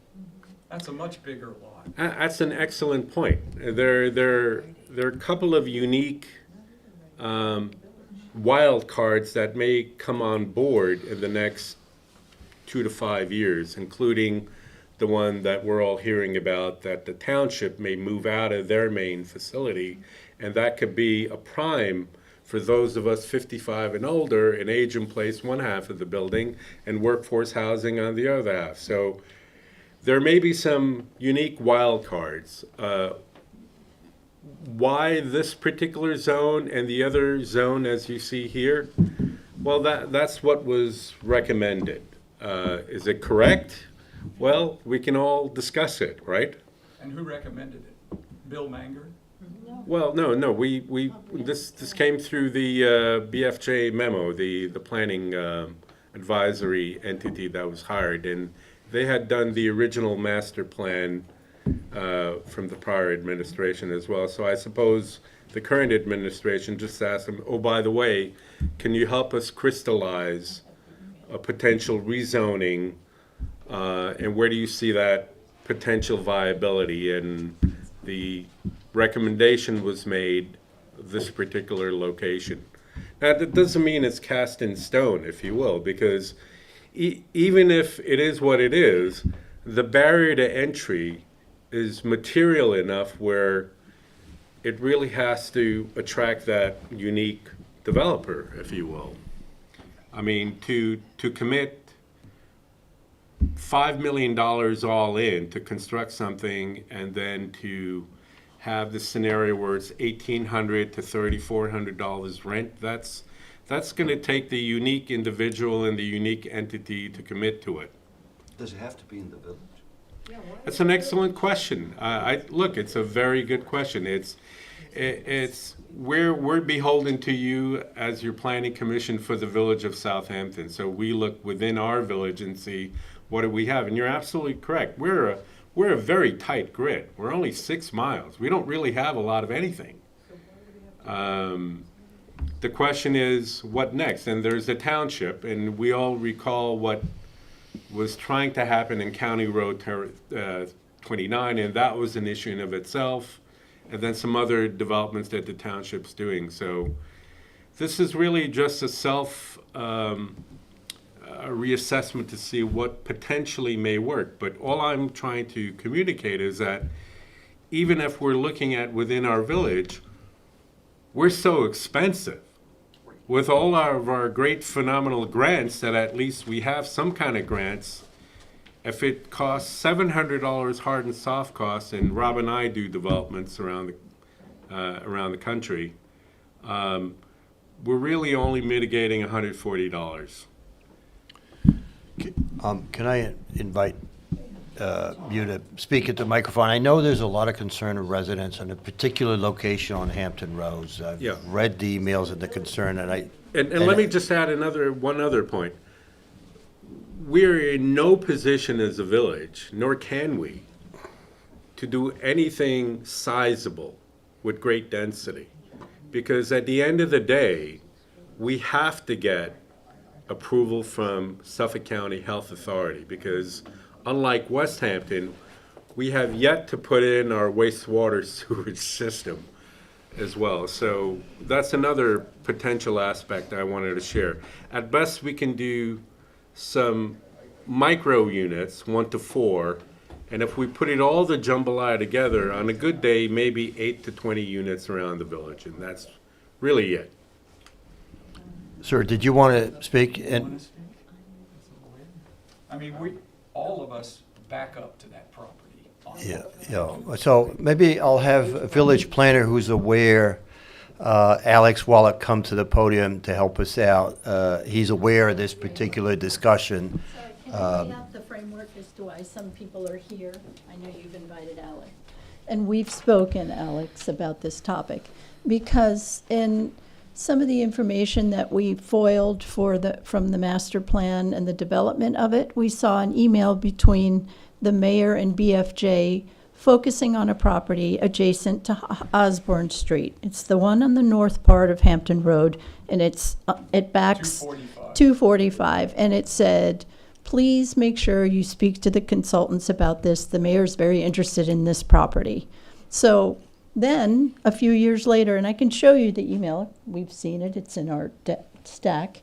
And then a few years later, the proposition comes forward to shift that area from office district to now workforce housing. So then I met with Alex in the building department, and he carved out what could potentially happen on that property, and it could be up to 14 workforce housing units on, what is it, Alex? 1.8, 2 acre and a half, 2 acres, something like that. I think it's an acre now.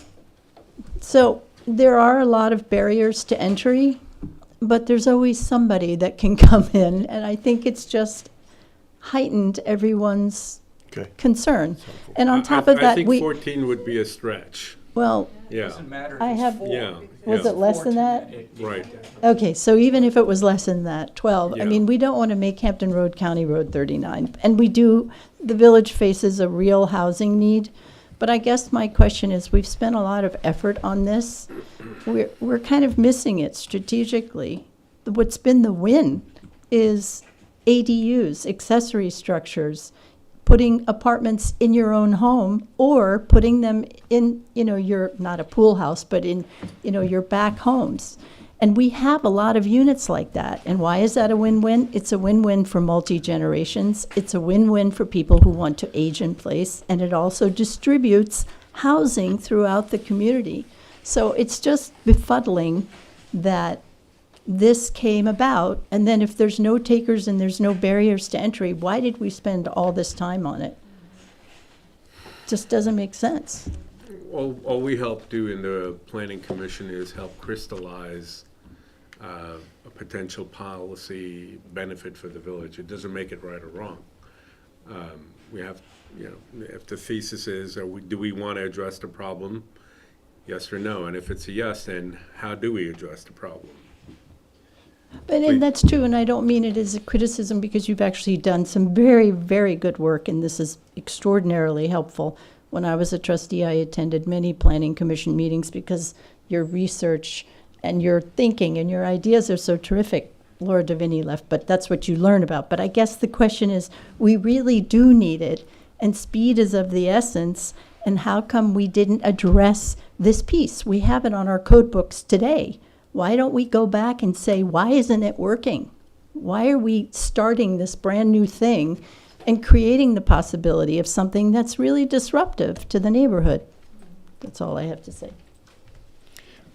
Alex, do you want to come and address some of the issues of ADU, particularly that have been raised, and the take-up of ADU, and sort of generally this? Thank you, Alex. Sure.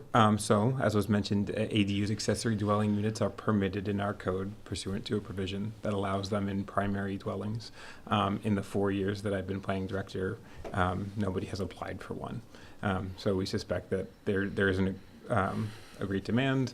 I think a lot of that has to do with the affordability and the fact that some houses are more seasonal than year-round. So there's a lot of challenges to that. In terms of this study, I could tell you this was, like you mentioned, this was an outgrowth of the comprehensive plan. It's not a rezoning. It was adopted by the Board of Trustees in December, and what it did, it replaced a part of the code that previously allowed for multifamily throughout the office districts, to replace it with a different type of small multifamily if a portion was used for workforce housing.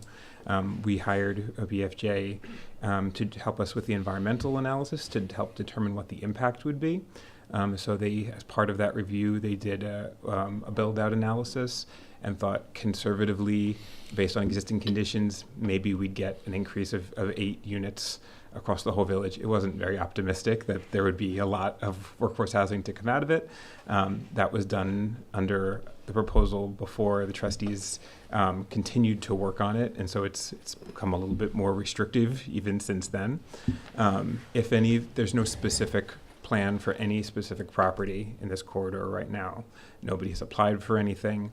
If they did apply for something, they would have to get approval from the health department, which has much stricter density limits than the village, particularly on the north side of Hampton Road. So the number of units would be very, very small. It would have to go to the planning board for site plan review. It would have to go to the zoning board of appeals for a special exception, and it would have to go to the architecture review board to review the architecture. The idea is that you'd have a building that looked like a single-family home that potentially could have 2 units, just like an accessory dwelling unit. So far, we've had one person interested. They were told by the health department that they couldn't move forward, which is unfortunate because they don't have the septic capacity. As part of that study that BFJ did, they also looked at what impacts that would have on traffic. What was interesting, it might be a little bit counterintuitive, is that for every workforce housing unit, you end up with a reduction in traffic because it's displacing an existing office. And the office that is there now, that is permitted and will continue to be permitted because the office zoning did not change, generates more traffic than residential uses. But the underlying uses throughout Hampton Road and North Sea Road, which are the 2 corridors shown on the screen that we sometimes call the office districts, the office uses were not changed, so those can continue to be used for offices. New offices can be built there. Existing offices can remain. But the code change slightly modified the proposal for housing to try to encourage some workforce housing to be built. But we know the impact village-wide will be very, very small, and the number of units on any particular property will be very minimal. Please. How many units on 425? I'm sorry? How many units on 425? Like I said, there's no specific proposal for any property. No, not proposal, but if someone were to go take the full advantage of it, how many units can fit on 425? I don't have that information. It 245. would depend on whatever the health department would allow. So it would be a very, very small number. Aside from the health department, just because people can build septic and whatnot, but what? That accounts for septic. Okay, so what was the number? Didn't we sit and come up with a number, and that number was the fully built-out area?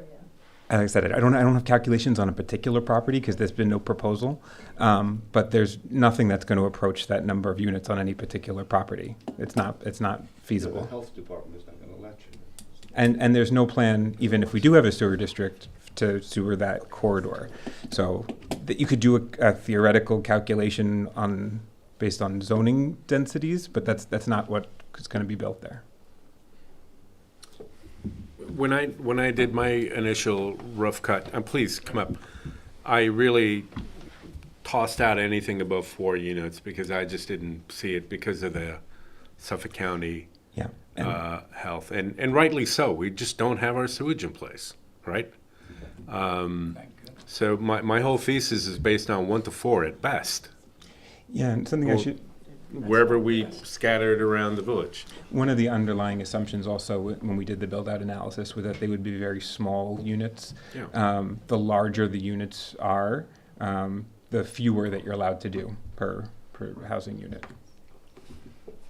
Please, you've been waiting. Hi, Sheila Pfeiffer again. 2 caveats before I talk. I have an appointment, that's why I'm going to talk and run. I'm sorry to do that.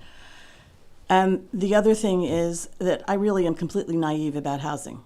But I am really puzzled why there would be some complaints about Hampton Road having multiple family units when you have 4, if not 5, condo communities just a few yards to the You're east. right. There are a couple of condos. And I know about one of them because of the work done on the replacement septic. It has 38 units in it. And then that's only one of those 5. So Hampton Road has always been a place where there have been multiple family dwellings. So I just don't understand this. Just because a lot has stayed empty for a certain amount of time doesn't guarantee that it's always going to be empty.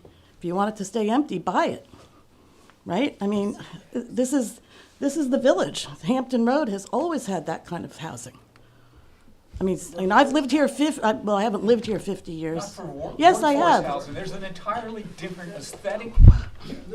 That is not true. You know what, let me just. Do you know that Forest Hills was originally built to be workforce housing? Have you been to Forest Hills? Yeah, it's beautiful. But Yeah, okay. and that's how Atterbury conceived it. And I mean, also this is lived in England, and I can tell you There's nothing been done with the old post office. Now that Right. Rite Aid is gone, they could do it the way they do it in Europe, where they build. I totally agree with right you. in the village. I Doesn't to- have to be out. I totally agree, but you're saying it doesn't have to be, I mean, there's already multiple communities on Hampton Road. I think the post office and the bank next to it should be knocked down, and they should build commercial with apartments above. I agree, but Exactly right, apparently, and that could be the workforce someone said housing it can't or- be done. You still haven't answered the question. I about doubt, why the- I doubt a great deal, just to hopefully,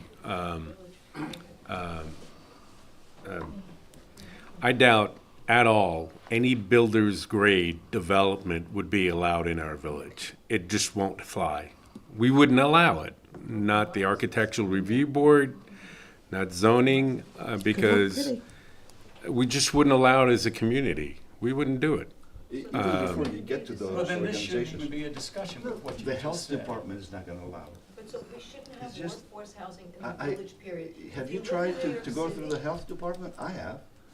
There's no way that you can put multi-zone housing because That's you what don't you have a say, sewer and it system. starts with a conversation like And, this. and it stops right there. So, I mean, we have, now if the town chooses or the village chooses to go with the sewer. Mrs. Pfeiffer, I know you've got to run, so Yeah, I'm thank you. sorry. I I would did love want to stay, No, but I appreciate it. unfortunately haven't You can been watch today, it but- at home on the recording on the YouTube, the rest of it. Thank you for the question.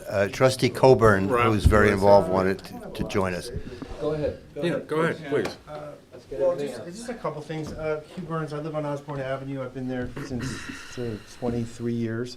My wife and I, and 2 kids. And there's 2 things that concern me. And first of all, I want to say that I completely understand the issue with workforce housing or affordable housing out in the Hamptons. I think I'm a little taken back. I think some of us are, that this is sort of like the first we're hearing about it. I understand there's plans, but there's been no direct communication to our part of the village. So we're kind of coming up to speed on that. And so I'm wondering if there's a vehicle for, us to be communicated with in a more direct fashion, number one. And number two, I guess I'm struck by sort of what is a little bit of a fundamental contradiction in what you're saying, which is on the one hand, well, don't worry about it because we can't really, build a lot of these units, which is fine. But the flip side of that is, as I think you conceded a minute ago, you're not moving the needle. I mean, we all see the traffic, on coming in and out of the, people can't live here and work here. I get that, and I'm sympathetic to it. But the problem is, this isn't going to change that one iota. One iota. It's going to hurt the character of our neighborhood, and it's not going to help the problem. So that would be my perspective. Thank you. Trustee Coburn? Thank you. I have to dispel a notion that seems to be floating around here. Any workforce housing that's built here is going to look like any other building might look for any other purpose. It's subject, as has been said before, to architectural code and review. It's subject to planning review. So it's not as though you're going to have something that screams workforce housing. We also need to understand that workforce, in our case, in this market, in many cases are households that are earning 90 to even a couple $100,000. They're solid middle-class people. They just can't afford the housing. So whatever, I'm sorry? Outside the village. Okay.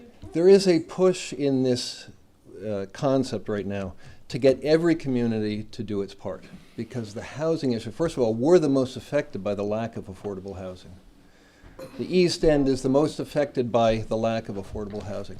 But there's a push generally in the state and nationwide to get economically stratified and commingled housing into every community, because that's how you keep a workforce. That's how you keep the services, the emergency services, the municipal services, the private services, the restaurants, is not to have people sitting in a car for 2.5 hours in the afternoon and an hour on the way in every day who live 40 miles away. It's not, you can make a point, go ahead, and then I'd like to make a few more. Sorry, we can't. Can you please come up to the, yeah. We can't. Okay. Let me make a few points and then we can have some back and forth. So it's not as though the buildings that would be contemplated, first of all, I also have to say, the village isn't doing anything. And we're not going to developers saying you should do this. We've created enabling legislation for private market forces to come in and make proposals. And those proposals, if they move forward, are going to be subject to the review of multiple village boards, as you've heard, for a number of things, including aesthetics. The office districts, which Alex described, were created, I think, in the 60s initially. The HRO is Hampton Road Office District, and the OD is the office district, the first office district. And that was at a time when there was a belief that the village in our region was going to need more office space. And that grew, and that belief held true for a period of time, and then office generally and office in places like this began to peak, and the demand simply isn't there. But there is, in theory, there is an ability for those offices still to be developed for future office uses. And as was pointed out, offices generally are a higher traffic use than even a multifamily residential use. So this actually, will, in theory, provides in theory for less traffic than what is currently zoned. And by having more workers work locally, we may not move the needle, but we do our bit in moving the needle overall to reduce commuter traffic. I wanted to address ADUs. I've spent a fair amount of time on this, and I'm going to come back to you guys shortly with some tweaks to our existing ADU code. As Alex has said, no one's taken it up in the years that it's been on the docket. East Hampton Village has a little better code. They've only had 5 ADUs created under their code, and it's pretty generous. Their code is, if we're here on the spectrum, they're over here on the pendulum of real permissiveness on ADUs. They've had 5 units. But more importantly, ADUs and what we're talking about in workforce housing, while they are first cousins, falls under the general umbrella of workforce housing, address 2 different user groups typically. ADUs very typically address family members or domestic workers in a household. And it's frankly administratively difficult to have the person who works at a garden center or works at a restaurant make an arrangement in someone to live in a unit in someone's house. It's very difficult to make that connection. So that's not typically the workers who are going there, the nurses and the teachers. It's usually a family member. It just gives an additional occupancy permit for a different family unit or a different living arrangement. Whereas what we're talking about in workforce housing is intended to address not only first responders and teachers, but people who work full-time in businesses and stores and other things here in the village. But I guess I really wanted to make sure people understood it's going to be the market that determines this. The village isn't pushing any particular project. And as you've heard multiple times, both for our own review and because of the county review, there are significant checks and balances on the density of what will appear. I did just want to mention communication. It's not in any zoning issue or any municipal law, it's simply not feasible for the village to go out and knock on doors, or it's not cost, it's not. This is the age of the internet. Understand. So let me address. And a letter? So the letters are expensive to get out. Let me just tell you what has gone on. Let me just tell you what has gone on here. There was a notice back in June for a public hearing in July. There have been 4 public hearings at the Board of Trustees. There was a 2-hour plus discussion at this board in October, most of which were covered in the paper in advance. So I saw one email that said, this is all happening in the middle of the winter. This began in the middle of the summer with everyone here. And we will do our best to do better about getting the word out. But it's not for lack of trying. It's been mentioned in the paper. It's been on agendas, been on, I think, as many as 7 agendas at the Board of Trustees and at this board over the last 8 months. So nobody contacted us. We're all sitting here because none of us received anything until this was approved. The village doesn't notify individuals or groups of people. Yeah? You know the expression, not in my backyard. If you were living there, if Bill Manger were living there, you wouldn't want this. I would welcome workforce. You're wrong about that. Please don't assume my motivations. I would welcome workforce housing in my backyard. I would. I think a lot of people would. No? Do you? So I'm in real estate. Yeah. I work with a lot of developers, development, Yeah. nationally, internationally. I'm not speaking from left to right. two houses next to each other. He has a house here, and next door, the lot had to be sold, there has to be a profit margin. If there's going to be a workforce housing, those income numbers, those NOI numbers are less. That value of that land next door to you is kept at a different number. When he wants to sell his house or refinance his house or something, that completely changes. Has that happened on Major's Path where the workforce housing went in? I don't think it has. So my point's on Major Path. Why not down, No, which no, is but- bigger, and why in the village? But let me take your metric. Can because I you s- suggest yeah. you please come up, because Yeah. we need to I'm gonna- memorialize. I'm We gonna- need to yeah. memorialize it, and our audiovisual tech can't capture your Hi, I'm concerns. Neil Slaughter. I've lived here for 32 years, and I was a teacher. I was a university professor for 40 years, but the last 25 before I retired was with Long Island University. So I've lived there for a long time, and there was a single-family house there, and it was torn down because it just fell into ruin because it was just rented out to a bunch of burned-out hippies, essentially. And nothing was ever built since then, and I know why, because unlike Mrs. Riley's property, and she's a real estate lawyer who lives further west, the very next property further west, she had access to the cul-de-sac. So she was allowed to take that front building that faced Hampton Road, which became her office, and to build another building behind it, which has access to the cul-de-sac, which is where my neighbor over here lives. That piece of property, there is no access to the cul-de-sac. So the lady who bought that, there was a dentist, wanted to do the same thing and found out she didn't have access to the cul-de-sac, and it sat ever since. So this is how these things start. And now, what happens? Why cannot people look at other potential places? Some, like I've just suggested. What about that big lot? Ever since I've lived here, there's been that huge vacant lot near the 7-Eleven up there. That's owned by CPF, and they can't be developed. What's CPF? Community Preservation Fund? The Town Community Preservation Fund. What about Open, Rite Aid? open land space. What about Rite Aid? And what about Rite Aid? And what about the building that's right here in the village that's a derelict for probably 40 years? Well, I mean, if what about the post office? Nothing's happened If there. a developer shows up and they're agreeable with the 20% hard soft cost savings, more, of course, we'll take it into consideration as a village with the trustees and the mayor. What about on the other side of the highway where there's a I- lot more property. property? I don't think, all this is suggestive enablements. I don't think it's fixated on this particular concern lot that you're worried about. I don't think there's anything nefarious going on at all.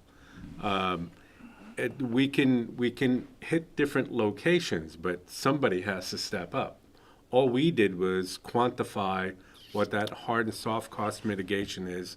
What this additional addendum that was done by the planners was, these are potential zones, and you have every right to say and make suggestions for other locations. So please communicate that to the building inspector and put it up for planning board members to consider. So this is a very dynamic discussion, if you will.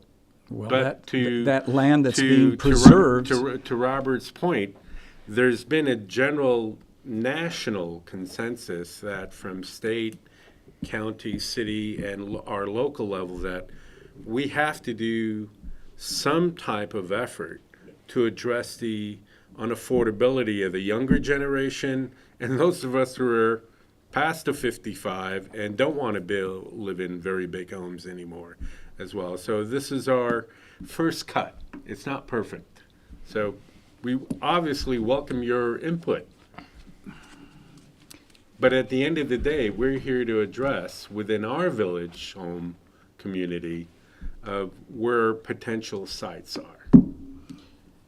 You know, back to what? Can I Yeah, go ahead. Here's what I would argue. I would argue that you are representative of this community and the people in this community that pay taxes.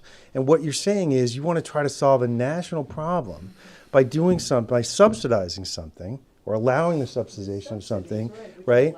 Which allow people to do this, is going to drive down the property values of the people that you do represent in favor of some people that you hypothetically might represent in the future, but not people that you represent currently.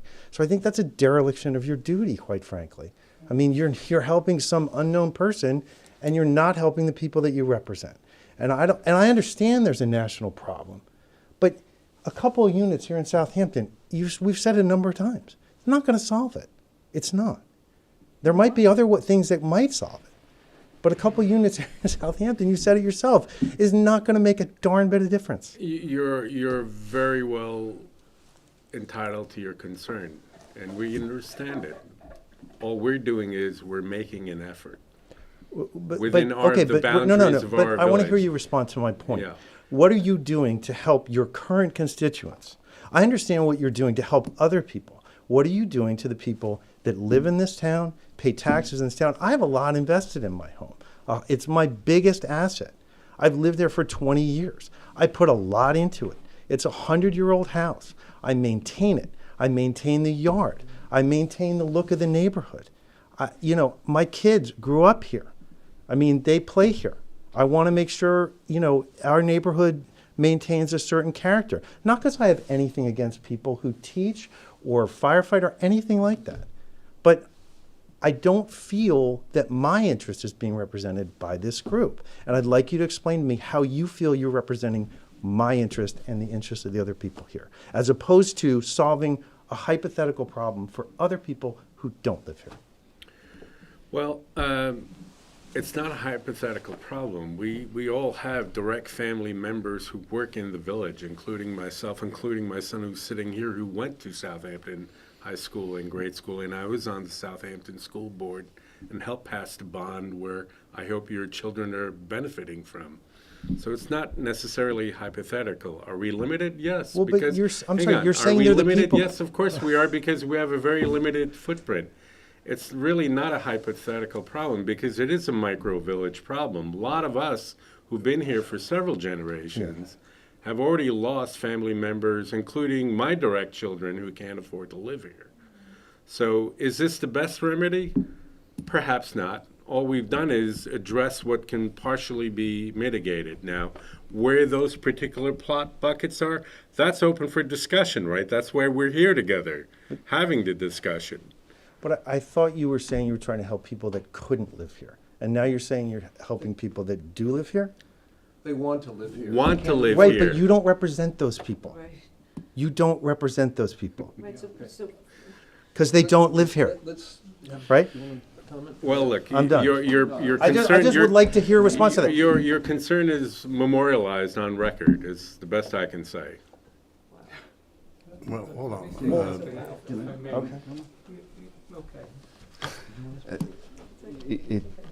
I feel like 4 years ago we spoke about something similar. I hear your concern, and I am with you in that some of my properties were impacted. And we can sugarcoat this and call it workforce housing, low-income housing. And we all know the impact of that. And I don't know too many people that would raise their hand and say, yeah, bring me low-income housing right next to my house. It's not low income, sir. It's not. I know, you can call it moderate income. There's a lot of phraseology that we can use around this. That's the bottom line. This is a problem that has been addressed and talked about by many different municipalities around the country, if you will.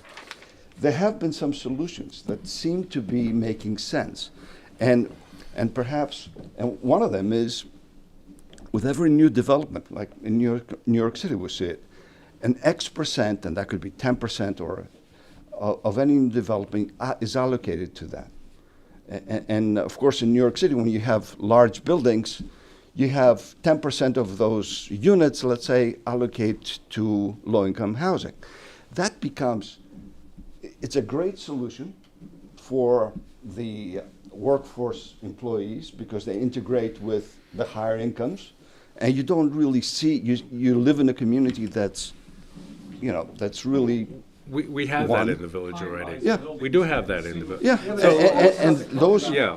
and those are, We have that already. Let's say if we have an opportunity to do workforce of 4 units, 2 can go to Yeah. workforce. And just to clarify, it's not low income. The AMI in our footprint community is very high. It's more like $180,000 a year, and people still can't afford it in the village.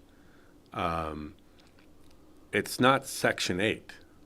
This is different. But to your point, and accurately so, in fact, one of our trustees wanted 100%. And our suggested formula was maybe 50 market rent to convince an altruistic developer to spend $4 million on a plot, spend another $3 million on construction, and do 2 of the units at $5,000 to $10,000 a month, and the other 2 units at $1,800 to $2,400 a month. So we already have that baked in the village code. Okay.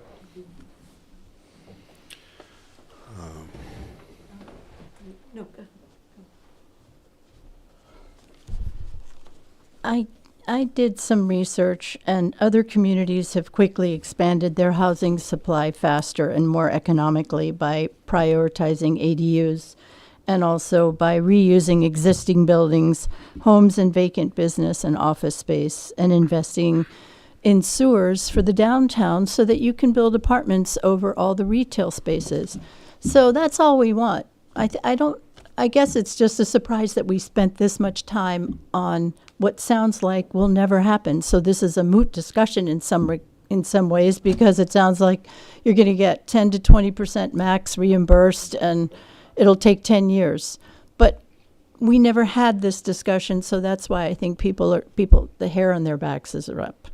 But having said that, I really do think there's a lot of opportunity. And the town has had a lot of win-wins with their ADUs and their accessory structures. I mean, I have a son who just came back from spending 8 years in the military. I'd love to have him stay here. It's so nice. He's looking, an hour and a half up island. So, but people in the city now, in all of the 5 boroughs, are looking at basement apartments in buildings where half of the basement floor is above ground. Not the whole basement. You have to have some natural light. So we need to think about those things rather than what seems like not moving the needle and is a pipe dream. That's all. Thank you. Hi. Obviously, I'm emotional about the topic because, let me just say, I'm hearing something. I love being in the village. We all have children. We all want our children to be near us. But I feel it's not only in Southampton Village. We're only a 6-mile radius. It's small. But there's so many areas. I'm talking about workforce or children or family. You can go right outside, and there's many various options at different levels. And it just doesn't happen to Southampton Village. It's even outside in the city. Somebody might live on Park Avenue, but their child can't afford to live there, so they have to move to Red Hook in Brooklyn, for example, or Williamsburg. This is not like isolated to just Southampton, to the 6-mile village that is mostly suburban in its own way, that you want to add this workforce housing. And many people also travel to work an hour. That's not unlikely. If you live in Westchester, for example, and travel to the city or whatever, Sarasota, my friend's daughter had to move to get the big house that she wanted, but she couldn't live in the neighborhood where we go. So to put it into a neighborhood that people have chosen to come here and do it, it really takes down the value, like it or not, and you're incenting a developer. Once you're saying, we don't care, but we're going to give incentives.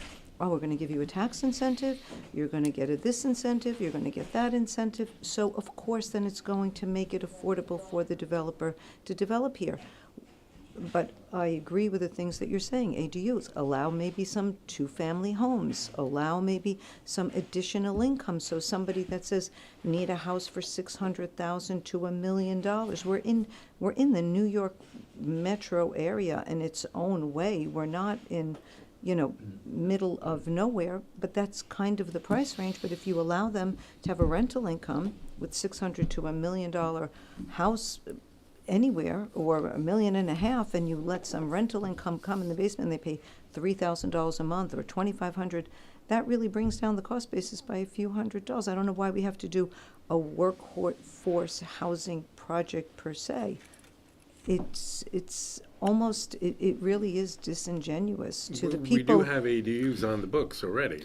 Yeah, but there there hasn't been too many takers. But this is so Well, unfair hold to on. people who have, pre this decision, come into, like when I was picking to buy here, I don't know, over 30 some odd years ago, I specifically said, I want to be in the village of Southampton. It was a decision that I made, whether it was for a beach parking pass, whether it was just, I decided to be in the village, even though I got less for more. Less for more money. That's where I want it to be. If I wanted more or a little bit less, I would have gone just a little bit north of the highway, would have gone to one of the, there's still options that even for someone, if your family, you're saying, wants to live here, you can still just go outside. You don't have to be in the village per se. We're so tiny. It's Southampton Village. It's always been, that's what you pick. That's what you notice when you're shopping. Anyway, there's a lot more I want to say, but I'll leave it to other Thank you. people. This is very I just think helpful. it's I just really wanna- unfair. It's really unfair. Like, I would have picked to go somewhere else and gotten a way bigger home at the time with a big pool. I have a tiny little house just to be in the village. All right, thank you. Yeah. I just appreciate your time on this, and I just so that This is becoming a very interesting discussion, Yes. and I see we're running into unintended consequences from a policy decision that we made that we thought would be benefiting the community as a whole. And when we looked at this as the office district, where you really don't have any residential building. It's really office and open lots and stores and whatnot. So. Talking about it. There's houses everywhere. And the main office district, and the office district. So we really did not think or did not realize that in fact we would be impacting actually residents by doing this. So maybe we need to carve this out a little bit better. That is to look at the areas that we looked at as the development for the affordable housing and make sure it is not in proximity to residences, and try to do something that is, let's say, balanced so that we can have affordable housing without affecting properties, and I understand that.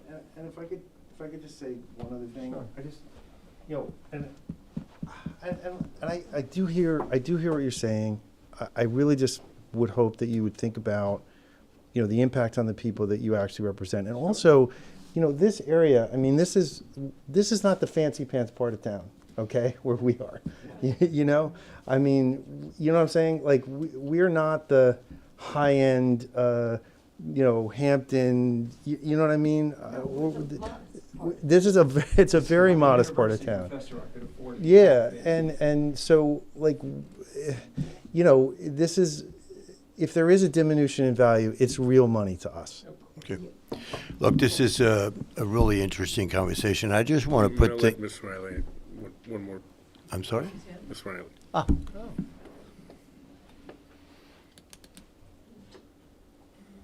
Thank you for indulging me. Perhaps I could shed a little light on the matter. The woman who owns 245 has made herself very public in the neighborhood. She approached my daughter about a year ago and spouted out about her plans for the property, and that she was going to put a driveway from the back edge across my property to have access to Bauer Drive. And my daughter said, no, thank you. And they got into it back and forth, and my daughter walked away from her.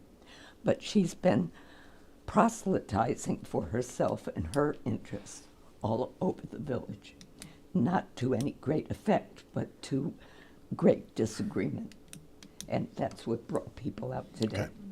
That's who owns, she's speaking of the lady Okay, who owns got it. that piece Yes, of property. right. It's what we've discussed today is just not economically viable for this Right. village. Okay. But perhaps there are other options to provide housing that you don't call workforce housing, that's just housing. Okay. Thank you. Thank you very much. I just want to thank you, everybody, for your input on it. I also want to share with you something that's fairly unique and special. We have a trustee today, Simeone, in front of us, who served on the Planning Commission for 20 years. This is the first time in 20 years, Ed, tell me if I'm wrong, that we have a full room of people on full subjects. No, we had a second time, before you came along. Yeah. Okay, so you had it once. No, several times. Okay. During the moratorium. Believe Okay. me. We had 200 people in the room. Okay, Go so, ahead. but these are really helpful conversation, because since I've been on the Planning Commission for 5 years, this is the first time that we've had this open dialogue. We've had a lot of input, which is a format I always had a vision that we could have, because our role, just to be clear, as a Planning Commission, because we're not sitting up there, but down here with you, having these discussions, is to hear what's out there, get the input, so that we can be more thoughtful in terms of our input to then pass it on to the trustees, because they sit up there, they can't say anything, they just listen, but we're here to help them. That's why they appointed us, to think about and all these issues and have community input, which is why I want to thank, I don't know who was behind getting all this group here, but this is exactly what we need, and I want to thank everybody for that, because this has been very helpful. And to me, in 5 years, it is the first time in a planning commission that I have 3 out of 5 trustees sitting here, Yeah. listening to all this, going, wow, this is really valuable. So I really want to thank everybody. We've been at it for 2.5 hours. I know Sage, our videographer, is beside himself. He wants to go home, and I apologize, Sage. Well, we've covered a lot. And I want to thank my co-chair, who may make a motion to close this meeting. A second. All in favor? Aye. And thank you, everybody.